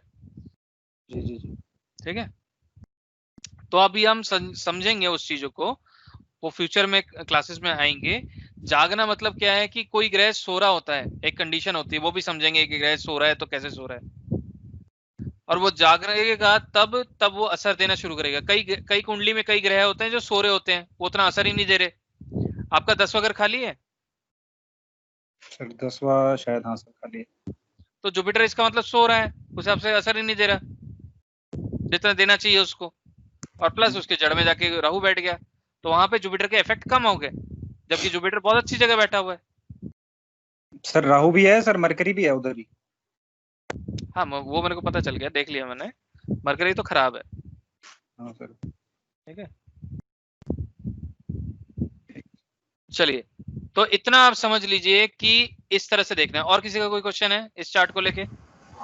सर यहाँ पे मतलब लगन कुंडली में अगर फर्स्ट हाउस में तुला राशि आ रही है, उसमें शनि बैठा है, तो उसमें लाल किताब के हिसाब से वो नीच हो शनि गया। पहले घर में आ गया और शनि खराब है वहां पे। ओके ठीक है सर। क्योंकि यहाँ पे शनि के खराब घर कौन से हैं? 1 4 5 6। यस। तो यहाँ पे शनि क्या करेगा? शनि इंसान को जिद्दी बना देगा। करेक्ट, या। Hello sir. हाँ जी सर, ये जो गुड हाउस बैड हाउस लाल किताब की कुंडली के हिसाब से देखना है ना? हाँ जी, लाल किताब की कुंडली के हिसाब से पहले आपको अपना चार्ट, लाल किताब का चार्ट बनाना है, उसके हिसाब से पोजीशन चेक करनी है, वो कौन से घर में बैठा है। ओके ठीक है सर एक क्वेश्चन और था सर मेरा। हाँ बताइए सर इसमें मतलब ये सर कंप्लीटली डिफरेंट है सर, मतलब केपी एस्ट्रोलॉजी से। सर इसमें केवल प्लेसमेंट देखनी है ना सर, कि प्लैनेट्स कहाँ पे हैं कहाँ पे नहीं है, बस ये देखना है ना? बिल्कुल, सिर्फ प्लेसमेंट देखनी है, वो भी सिर्फ राशि चार्ट से, और कहीं से नहीं देखनी है। कस्प और स्टार वगैरह से कोई रिलेटेड कुछ नहीं। इसमें यही बोला है, राशि भुला नक्षत्र भुला, बस सिंपल एक ये कुंडली देखनी है आपको, और कुछ नहीं देखना। और बताइए, और किसी का क्वेश्चन है? Yes sir. बताइए सर। एक लगन में जन्म लेने वालों की तो सबकी लाल किताब कुंडली सेम ही होगी? बिल्कुल सेम होगी। तो सर फल भी सेम ही इतने टाइम गैप में पैदा होने वाले हैं? आपको पता चल जाएगा कितना फल अलग होगा। अभी इस पे ट्विंस का भी मैं आपको बताऊंगा लाल किताब में क्या टेक्निक है। ठीक है, फिर आपके सोचने का नजरिया बदल जाएगा, डोंट वरी।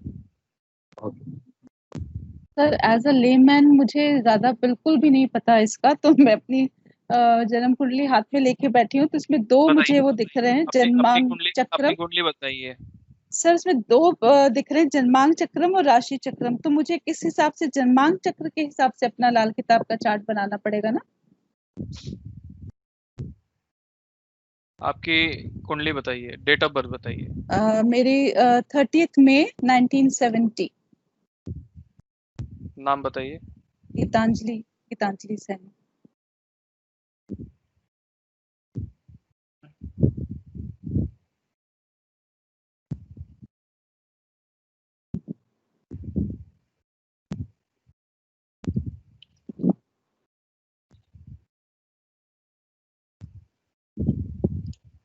हाँ जी बताइए, डेट क्या है? 30 मई 1970।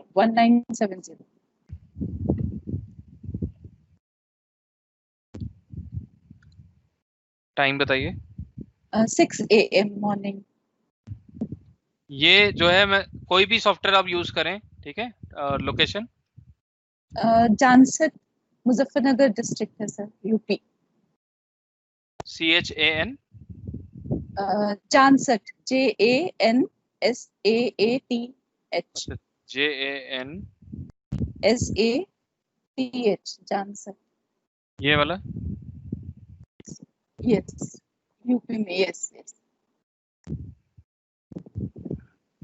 अब देखो हमें क्या करना है, सिर्फ राशि चार्ट देखना है, ठीक है। तो ये आपका राशि चार्ट बन गया। तो सेम टू सेम हमें इसी राशि चार्ट का चार्ट बनाना है। तो यहाँ पे हम 1 लिख देंगे, 2 लिख देंगे, 3 लिख देंगे, 4 लिख देंगे, 5 6 7 8 9 10 11 12। बाकी ग्रह सेम टू सेम ऐसे बैठे रहेंगे। तो इस चार्ट के हिसाब से आपके कौन से ग्रह उच्च का हो गया? सूर्य उच्च का है। कौन सा ग्रह नीच का हो गया? बुध नीच का है।